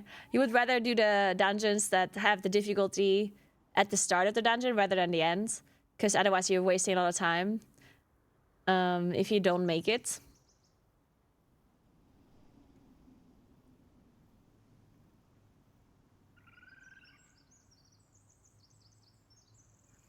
We depleted it that day 6 to 7 times. It was so exhausting. And last boss, yeah. I can imagine how annoying that is. And I mean, for TGP, it's for the Proving Grounds, it's one thing, right? Because you kind of have infinite time. Well, infinite time. You don't actually have infinite time, but but you have more time, right? It's still exhausting, I'm sure. But during the actual tournaments, Breckenhide must be even more frustrating, because like going in knowing that, you know, you might just not make it at the end is that must be so demotivating. And you can't let it get to you, because obviously you're not allowed to tilt during a tournament. And yeah, thank you so much for raid Mimit. So what's up? Welcome everybody. I hope you had a nice stream. It's a lot less of an issue this time around with Bellow and Grief Torch. You think so? I mean, last time they also had the War Scourges. Well, I guess not everyone knew about the War Scourges last time, right? I think the tech was introduced during TGP, if I remember correctly. So the people that knew about the tech, they had a much easier time compared to the others. Great to hear, Mimit. Nice. Happy Friday and have a great weekend. Thank you so much. All right, now let's check out their other run.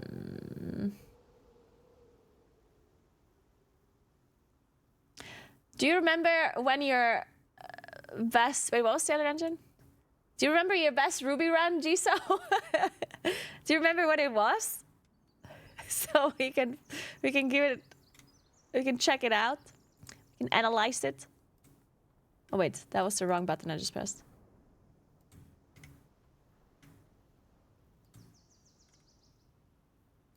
Maybe she has it highlighted.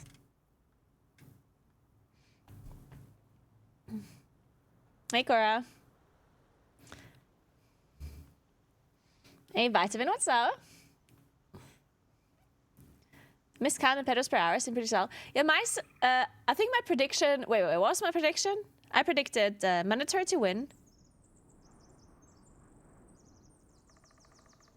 Perplex second. And third, what did I predict? I forgot. Match. Okay, yeah, I predicted match. Yeah. Mandatory perplex match. That's what I said. A lot for Echo. Well, Echo's not part of the tournament today. Or this weekend. Obviously, I would have Echo first, otherwise, like... You hate fired up. Whoa, whoa, whoa, Cyro. Don't you ever say that again. Wow, wow, wow. I can't sleep tonight if you say that. Wow, whoa, whoa, whoa, whoa. No one hates fired up. Absolutely no one in the world hates fired up.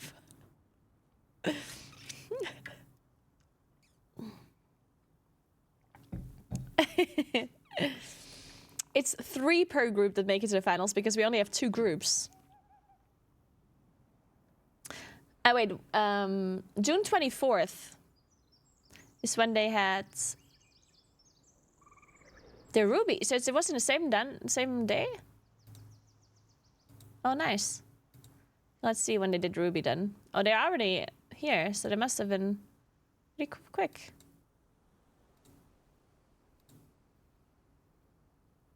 There we go. So it's this run.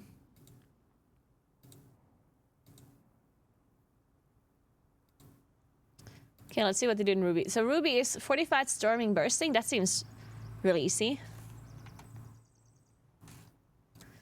Easy affixes in comparison to the sanguine that we have in Brackenite. Oh, it's Spain, Germany? Oh, that sucks. Yeah, that sucks a little.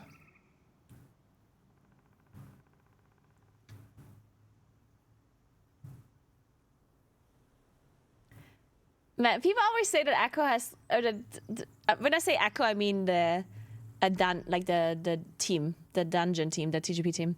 People say they have a big ego, but the only one that has a big ego in their group is Now. And Now is mainly memeing. Right? Like, I think Now is like the one that's like, you know, talking shit and like memeing and having some confidence, which, you know, you're allowed to have some confidence when you win as many TGPs and MDIs as they did. I don't think Gingy has a big ego. You would say Gingy has a big ego? I disagree.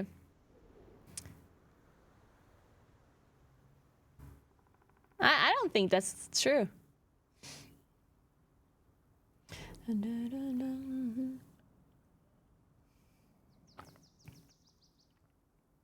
I mean, Gingy sometimes like talks shit, like jokes around a little, but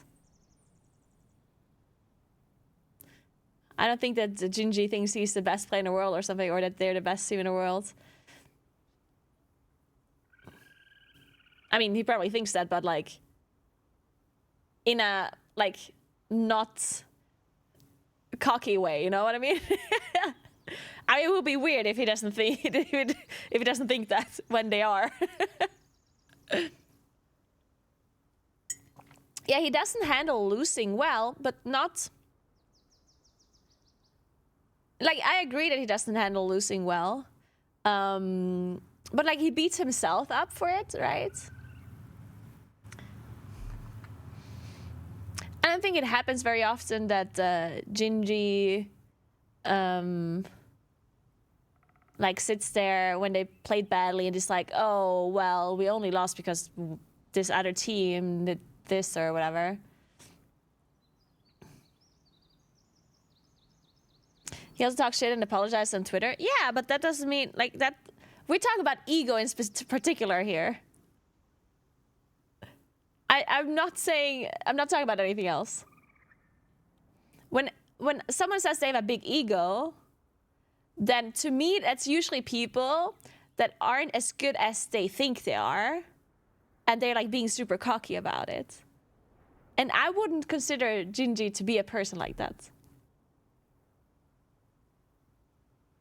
I know if you guys have a different opinion, I mean, that's fine, right? But I personally don't think that Gingy's like necessarily like super cocky or overestimating his abilities or whatever. Do you think that's now? Yeah, now for sure. But in a meme way, as I said. Of course. And again, he can do that. Like, if anyone can have an ego, then it would be now, right?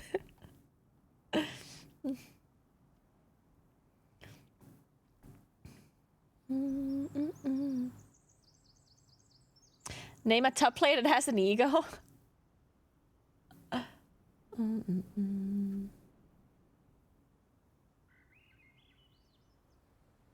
I mean, I don't know. I'm not gonna like sit here and name names now. There's some though. Yeah, there are some for sure. There are some people that are like, and if they're good players, then of course, it's not that they're not justified in having an ego. It's when people are like looking down at others that like then it's just like. Then they're just being assholes, honestly. Like, so some top players are assholes, basically.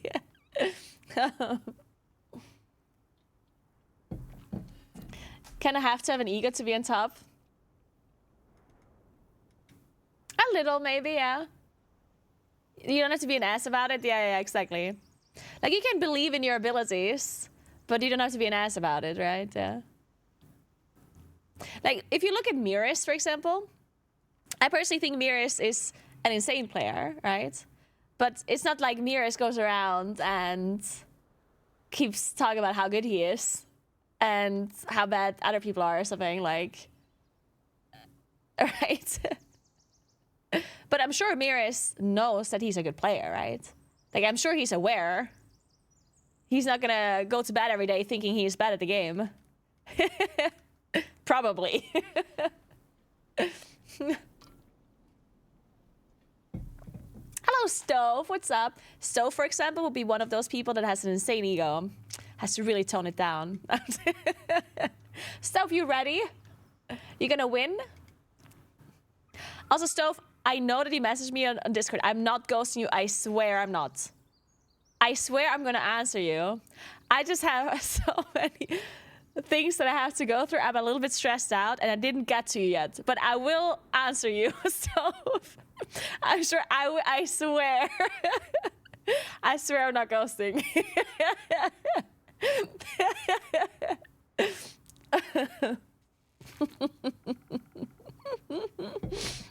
You soon at this point. Of course you're ready. Well, that's good to hear. Yeah, we all believe in Stove winning today, right, guys?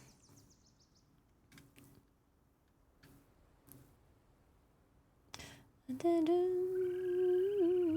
3 weeks later, it actually has been. I was busy, okay? I will answer you, I swear. Hey, Viveka, what's up?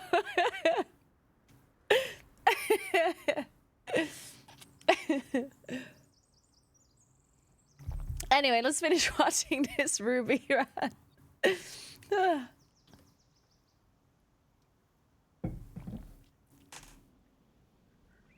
This girl is Ravenseeker. She's part of Team GIF.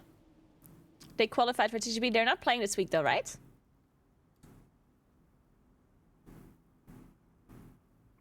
No, they're not. Or? Wait, are they playing this week? They aren't, okay. Sorry, I confused the groups for a moment.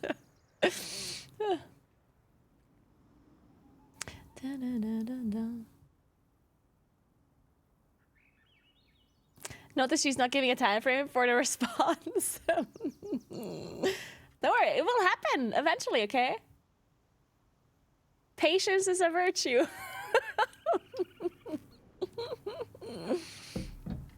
I mean, Stove is busy doing TGP stuff anyway, right? He's busy winning this weekend. He doesn't have time to read my answer anyway.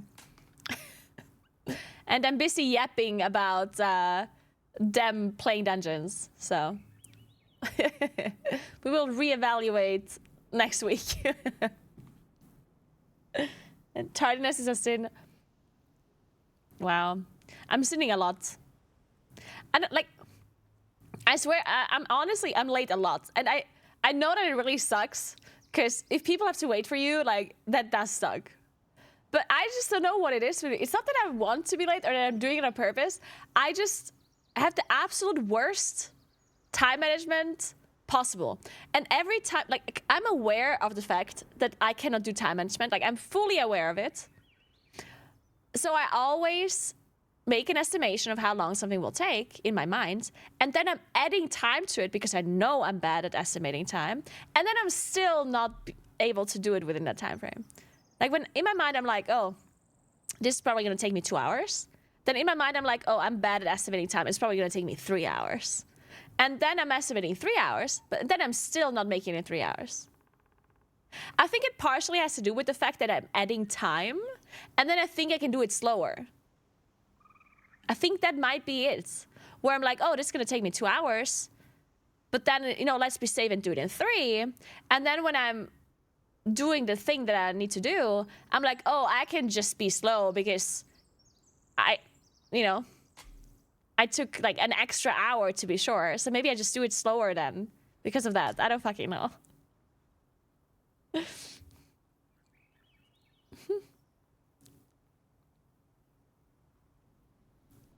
What's the predictions for the week? I predicted mandatory perplexed match. Just because I believe in EU teams more than in A teams during tournament play. Sorry, but it's true. The NA teams have to convince me in tournament play first before I can actually predict them to win or to do better. I guess because sometimes NA teams are really promising, and then the tournament happens and they just like, I don't know. They just not. They don't show up, you know.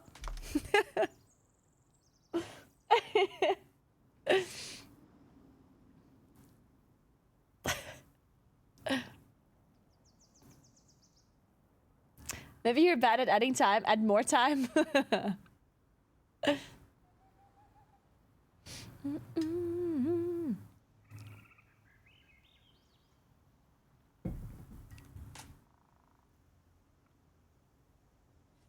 Wait, where are the TGP times?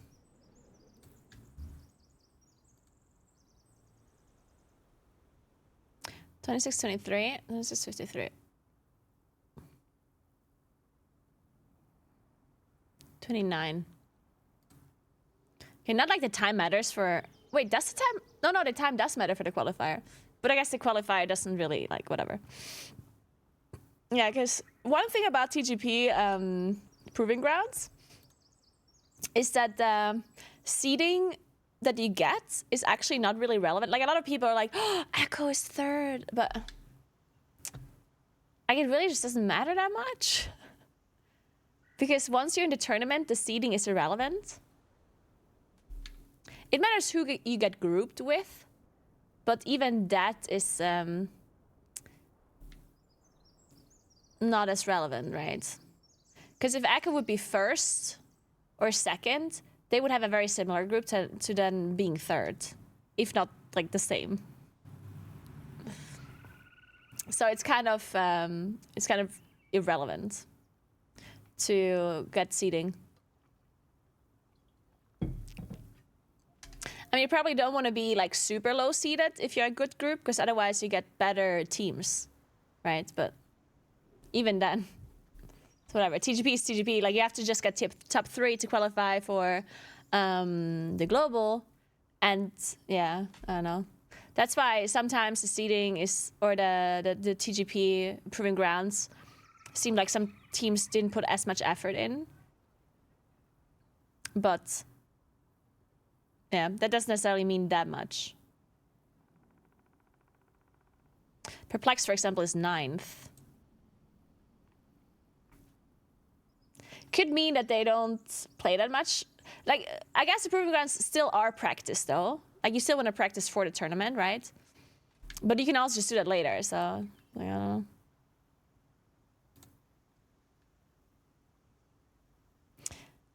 I bet they just played until they knew they were good and then logged off. Yeah, maybe. Yeah. And they were good as third in the mandatory group. Yeah, that's actually a good point as well. Like, if you think there's a team that is really good, avoiding that team in groups does make sense. To an extent, though, right? Because, like, you don't need to get first in groups to qualify for globals. You do get more prize money. And that is for sure, like, something that you care about as well. So if I'm Echo and I want to avoid mandatory, then I just get a seeding to avoid them, and that's it, right? And then I stop playing, basically. Yeah, Perplex is interesting. I mean, I think Perplex is an insane team, but like it always depends on how much they want to participate this time around. Because that's very Perplexed. Sometimes they just feel like, oh, we're going to try a lot. And sometimes they just feel like, oh, you know? So sometimes in tournaments they do insanely well. And sometimes they get, you know, eliminated within the first 2 days or something. Because they're like, didn't practice as much or just didn't care that much or, I don't know, happens. The thing with Perplex is, like, even if they don't care as much, they still are really good, so. But yeah, obviously, can be hit or miss with the predictions. Maybe it also depends a little bit on the comp that is currently meta. Maybe they like playing more whenever a certain comp is meta.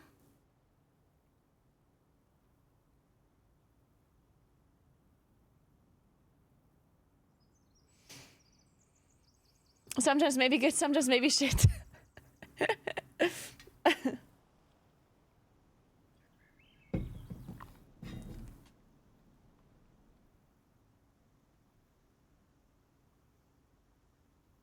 We're watching Ravenseeker. She's part of Team GIF. This is their team's Proving Grounds runs. This is their plus 20 Ruby life pools that they did to qualify for TGP. They're not playing this weekend, though. They play next weekend. It's pronounced GIF, not GIF. It would be funny if we just call them GIF.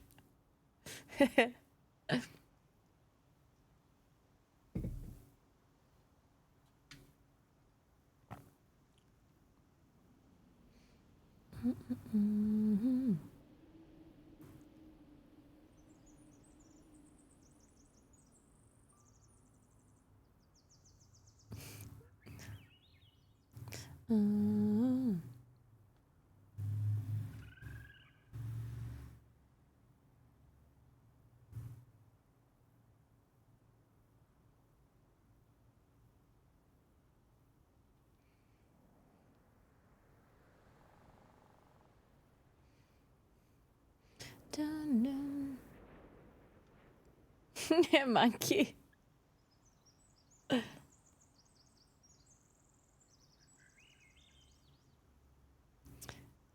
Some are playing off meta comps? Wait, there's no shot someone's playing off meta comp, right? No fucking shot. There's teams that play an off meta comp? I just kind of assumed that no one's doing that. Nobody's? Okay, yeah. I was like, what the hell? I didn't even check the comps because I just assumed that everyone's playing the same thing.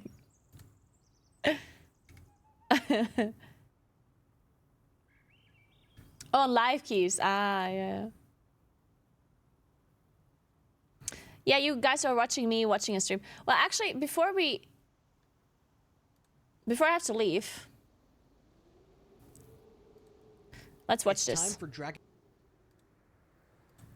Dragonflight's last Mythic Plus hurrah, Season 4's The Great Push, where we'll be finding out which team will cruise into the war within Season 1 as the TGP champions. And with some much needed adjustments to the rules and many excellent teams, this season's competition could be the best we've seen so far. So, let's take a quick dive into the rule changes. Teams are now required to run with 1 tank, 1 healer, and 3 DPS at all times. This means no more 1 tank for— Stove, I have a question. You're not gonna play Evoker on low keys, right? What are you playing instead? You can tell me now. No one's gonna change their comps, right? No one's gonna change their comp in 2 hours. Red, maybe, or Warlock? Yeah, I was thinking Warlock, maybe, but Rogue. Red Paladin? I mean, maybe. Didn't know how low they start. I mean, I don't even know how low they start. I mean, I do know, but I forgot. I would have to check. Leak? I could just tell you a random number because I literally forgot. I'm an unholy DK.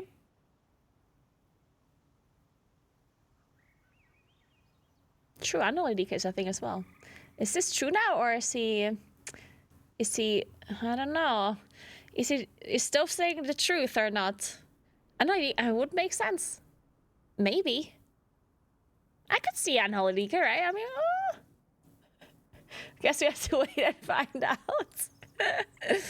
I'm not fully trusting in this.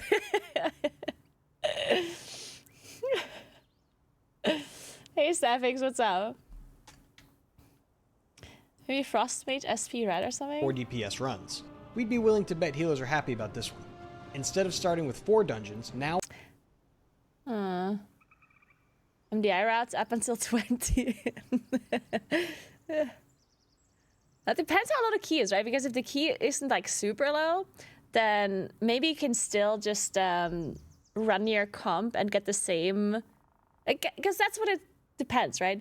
If you can still get the 2 chests or the 3 chests, whichever like the fastest run you can do, is still possible with like your like your normal comp. You're just gonna run your normal comp, right? Because it's just easier with whatever you practiced. But if it's adding actually, like if you're gonna be a lot faster and you're actually gonna get 1 extra key level, or 1, like a 3 chest instead of a 2 chest or something, or 2 chests instead of 1 chest, then that would be very worth it. We'll see. Now only 3 will be available to the competitors on day 1. Teams will be provided with a 4th Also, and this is a big 5th dungeon change. on day 2 and 6th on day 3. This change should make day 1 more interesting, as teams can start pushing their keys much faster instead of preparing for all 4 dungeons. So, with these changes in mind, let's dive into the teams waiting for us in the Group A weekend. And let me tell you, it is going to be an unreal series with a stacked competition. Reigning Champions Mandatory certainly made the Proving Grounds exciting, as they claimed rank 1 a mere 2 minutes before the Proving Grounds ended. Skylarked, Mode, Maystine, Stove, and newest member, Hopeful, who played in Team Legendary in Dragonflight Season 3, looked to be in excellent form as they swept in and took over the first seed. If Mode and Hopeful's reactions to Sanguine Brackenhide are anything to go by, this particular dungeon and affix combo were pure torture for Mandatory. Luckily for the squad, they managed to get their plus 21 Brackenhide done in 33 minutes and 20 seconds, followed by a 26 minute and 23 second Ruby Life Pulls at plus 21. Which put Mandatory at rank 1 with a total time of 59 minutes and 44 seconds. Heading into Group A weekend, expectations for Mandatory are at an all-time high, and we're sure that Mandatory want to improve. You know, another reason why I think Perplex is gonna do well this time is because, like, I do think we're gonna see some time tiebreakers, right? Like a lot more than usual, and I think Perplexed usually really get that time tiebreakers, because I mean they're good at MDI. Right, which, is all about time. So, I don't know. I mean, I still think Mandatory is winning, but... upon their last TGP performance in Season 2, where they landed in last place during Finals weekend after a rough series. We are certain that the team will do everything in their power to right the wrongs of Season 2 and finish the expansion as the TGP champions of Dragonflight. We'll just have to see if Team Mandatory can withstand the pressure. Get your Pedros ready for this team. Pedros per hour is our first NA team making it into the group weekend, settling into 4th after the Proving Grounds.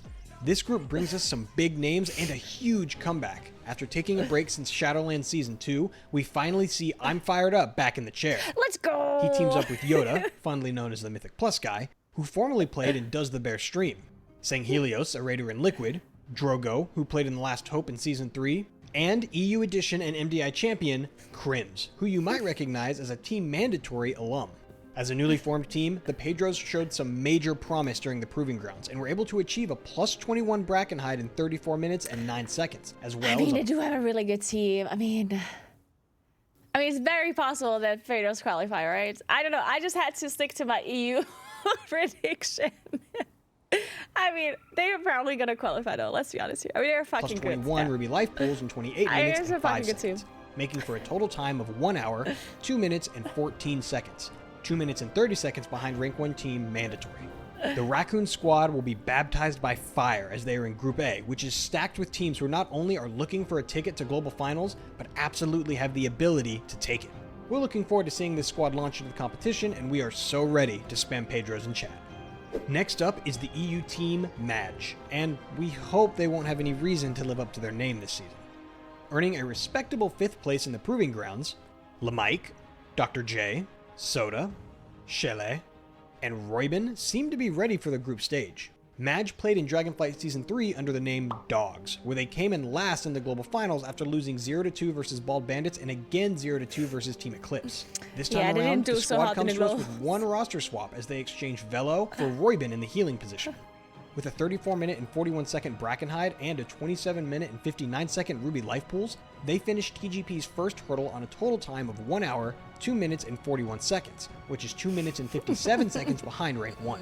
The team is aiming to survive their group weekend and make it to global finals this time, which will be a challenge if past events are any indicator. As part of Group A, they will certainly have to work hard for a top 3 spot. In the end, we're hoping they end up Match is also going to be hit or miss. Meet Shinra Tensei, our Rank 8 squad. We're happy to report that this is another NA team boasting a major player comeback, as gamer dad Nerf Tank has decided to set foot into the Mythic Plus arena once again. His key buddies of choice are all current NA Rank 1 key pushers, Resto Druid DXM, Mage Riley, Shadow Priest Fu, and Augavoker Dax. If you ever peek at the live leaderboards, this is actually a team that I personally know the least about, because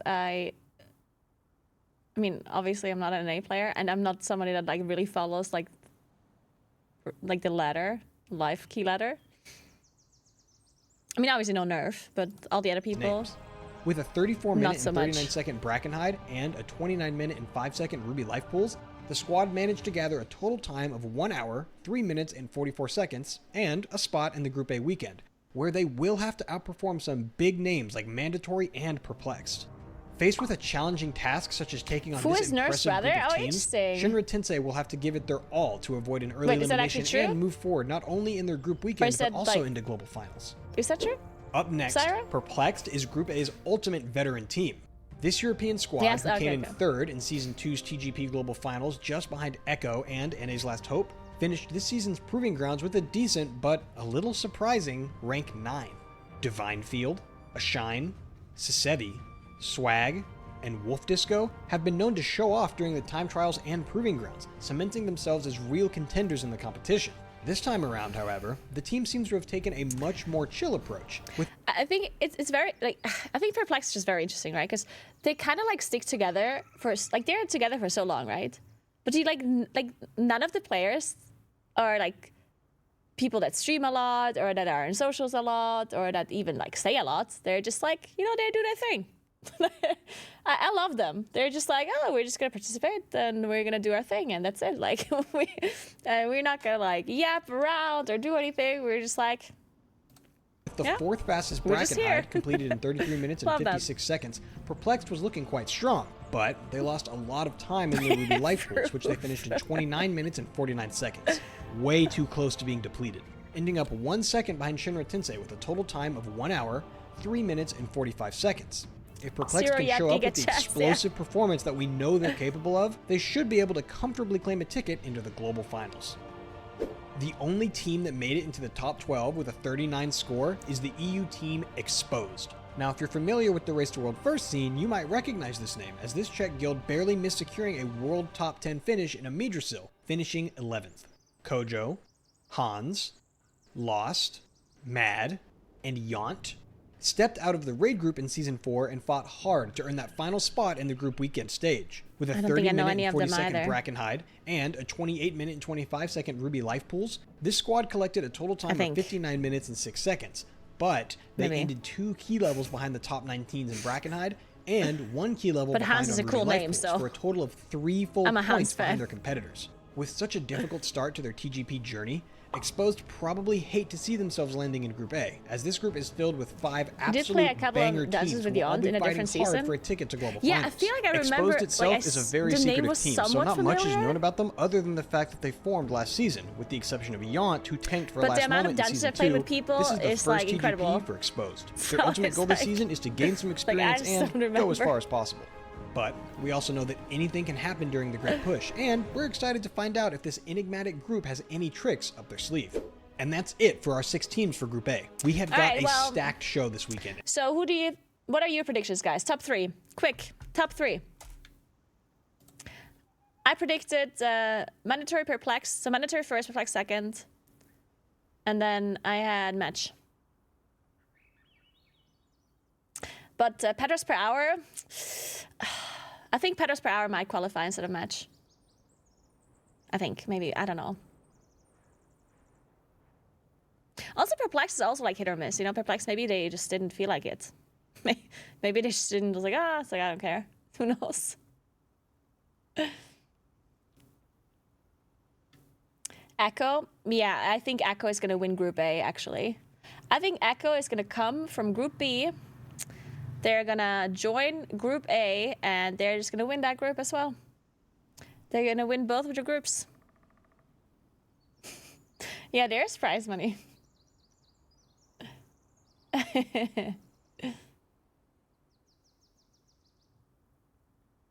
What's the prize money for the group stage? I don't know, actually.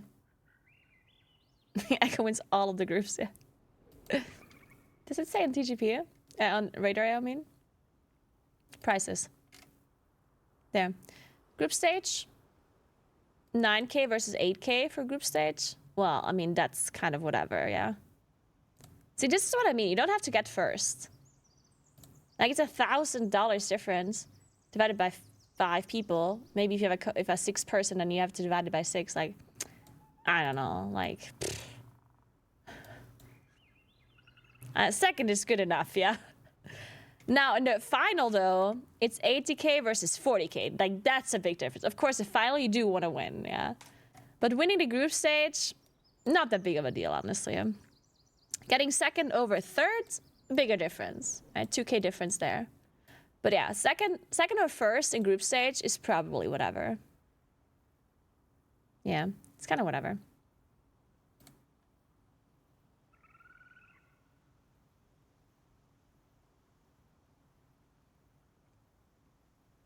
I mean, obviously you don't want to get 4th place because otherwise you don't qualify for the global final, yeah?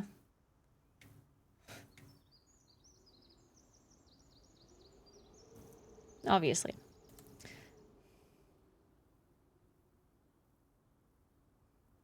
Hey, efficiency, thank you. Prediction 3 dungeons will make things spicy? Yeah, I think so as well. First day is gonna be spicy. It's gonna be more interesting. I'm casting today, yeah?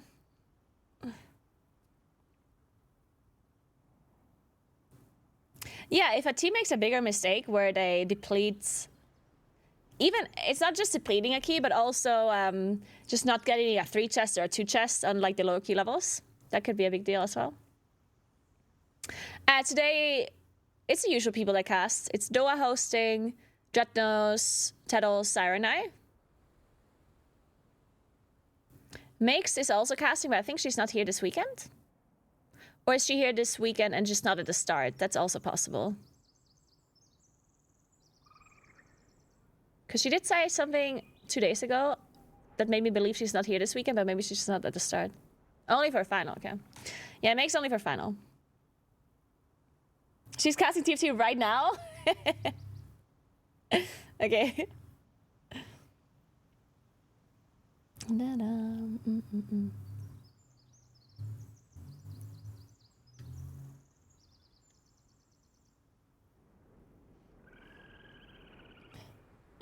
Thank you, James. Tell us, Naguura best duo? Yeah, of course we're the best duo. We're Moonkins. Of course.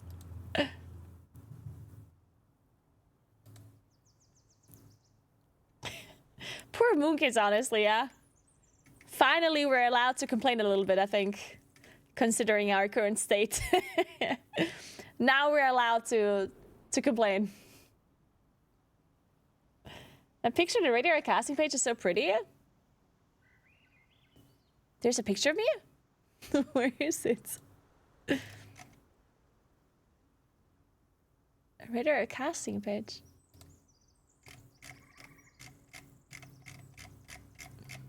Oh god.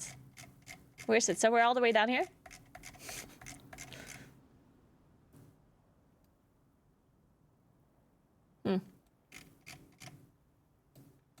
Okay, no clue where that one is.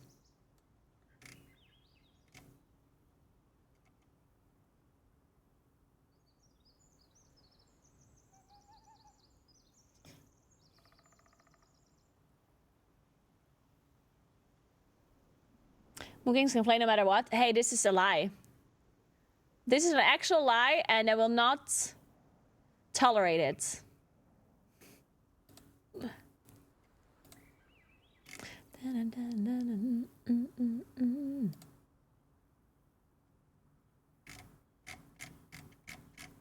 Anyway, guys, I'm leaving you for today. I'm gonna go and wait. We meet at 5, right? In 15 minutes, not 5:30. Call time. Let's see. Call time. What's today? 5th of July. 5th of July call time. 5 p.m. Okay. So I'm gonna go. So I'm not late to TGP rehearsal or like call time, I guess. Tech check. So thank you very much for watching. Remember to tune into the TGP, of course, later. And this time around, we're also gonna have teams streaming their individual POV, which is really cool. So you guys can check out each team separately if you don't want to watch the main broadcast, because you know sometimes the things are very, very, very tiny, which especially in the first day when you have 6 teams can be a bit annoying. Yeah, that's it. Let's show up 5 minutes late like we used to when Sloot drove us. To be fair, not being late for like MDI or TGP call time is almost like a crime. Like I feel like you have to be late. Like sometimes when I'm in time, I just sit here for 5 minutes and look at the wall before I join Unity. You're streaming tonight, Stove? But you're not live right now, right? I can't host you already. Man. I guess none of the people are streaming already. But yeah, if you guys want to watch Stove later, he is going to be streaming later. Check out Stove. Give Stove a shout out.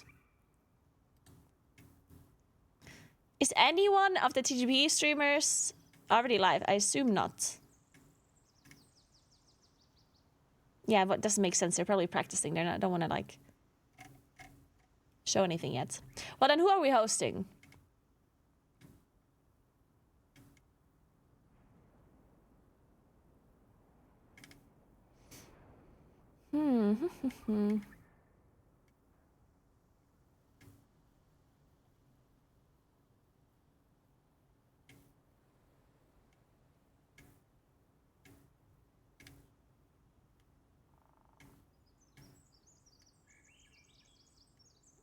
Host workout channel an hour and a half early. Echo said no comms. Not sure about the other teams.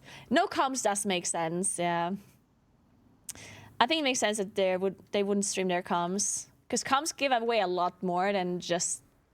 I mean, it's not that comms give away a lot more than the POV, but it's a lot easier to get the information if they have comms on, right? Because if I'm another team and I want to get the information from them, I have to like really analyze their VOD and like pause and look back and blah, blah, blah. Well, if you hear them speak, it's going to be a lot easier to digest the info, which, you know, you want to make it as hard as possible for the other teams to get all of the like info that they need. And sometimes they don't even notice that there's something to look out for. Of course, if someone does a really cool tech that no one else does, then it's going to be easy to kind of just see it from the VOD. But if there's a tech that is more hidden, that another team does not even know that they're doing it, then they wouldn't even know what to look for in a VOD without voice comms. Who am I hosting? Man,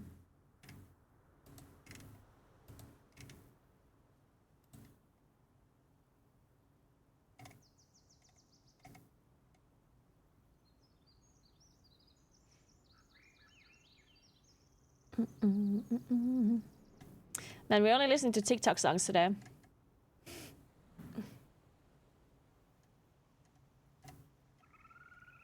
How's raid testing? The bosses seem pretty, like most of them seem pretty nice. I didn't like the Gahoon boss, the egg boss. That one was like, yeah.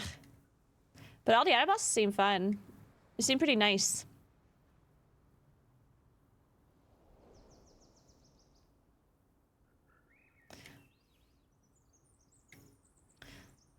Honest Jesus.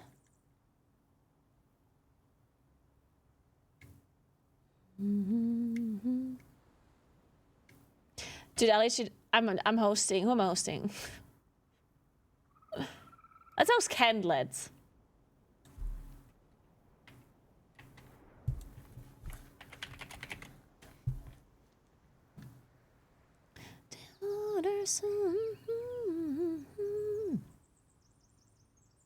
Thank you, Iko. So I hope you all have a nice rest of your Friday, and I hope you have an amazing weekend. I won't be streaming tomorrow or on Sunday, but I will be casting the TGP, of course, later today and tomorrow and on Sunday. So I'll see you guys then if you watch the TGP. My next stream is going to be on Monday again. Monday I stream a bit later because I'm raiding in the evening, or I think I'm raiding at least. So I'm going to be online a bit later. But, you know, might be around 2 p.m. or so. So I'll see you guys on Monday. I might or might not take a day off streaming next week. Because obviously, because I'm casting a TGP in the weekend, I don't have any time. I don't have any days off. So sometimes I take a day off during the week from streaming. So just have some time to do other things. And if I do that, it will be Tuesday. But I'm not sure yet if I do that or not. Maybe I don't. Maybe I take a day off the week after. But yeah, because I took 2 days off this week, so maybe just take a week off after next week.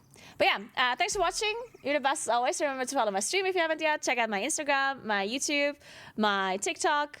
I never post anything on Twitter, so don't follow me there. But yeah, thanks for watching. Have fun watching Candlelight. Have a nice weekend. I see you in TGP later, and goodbye.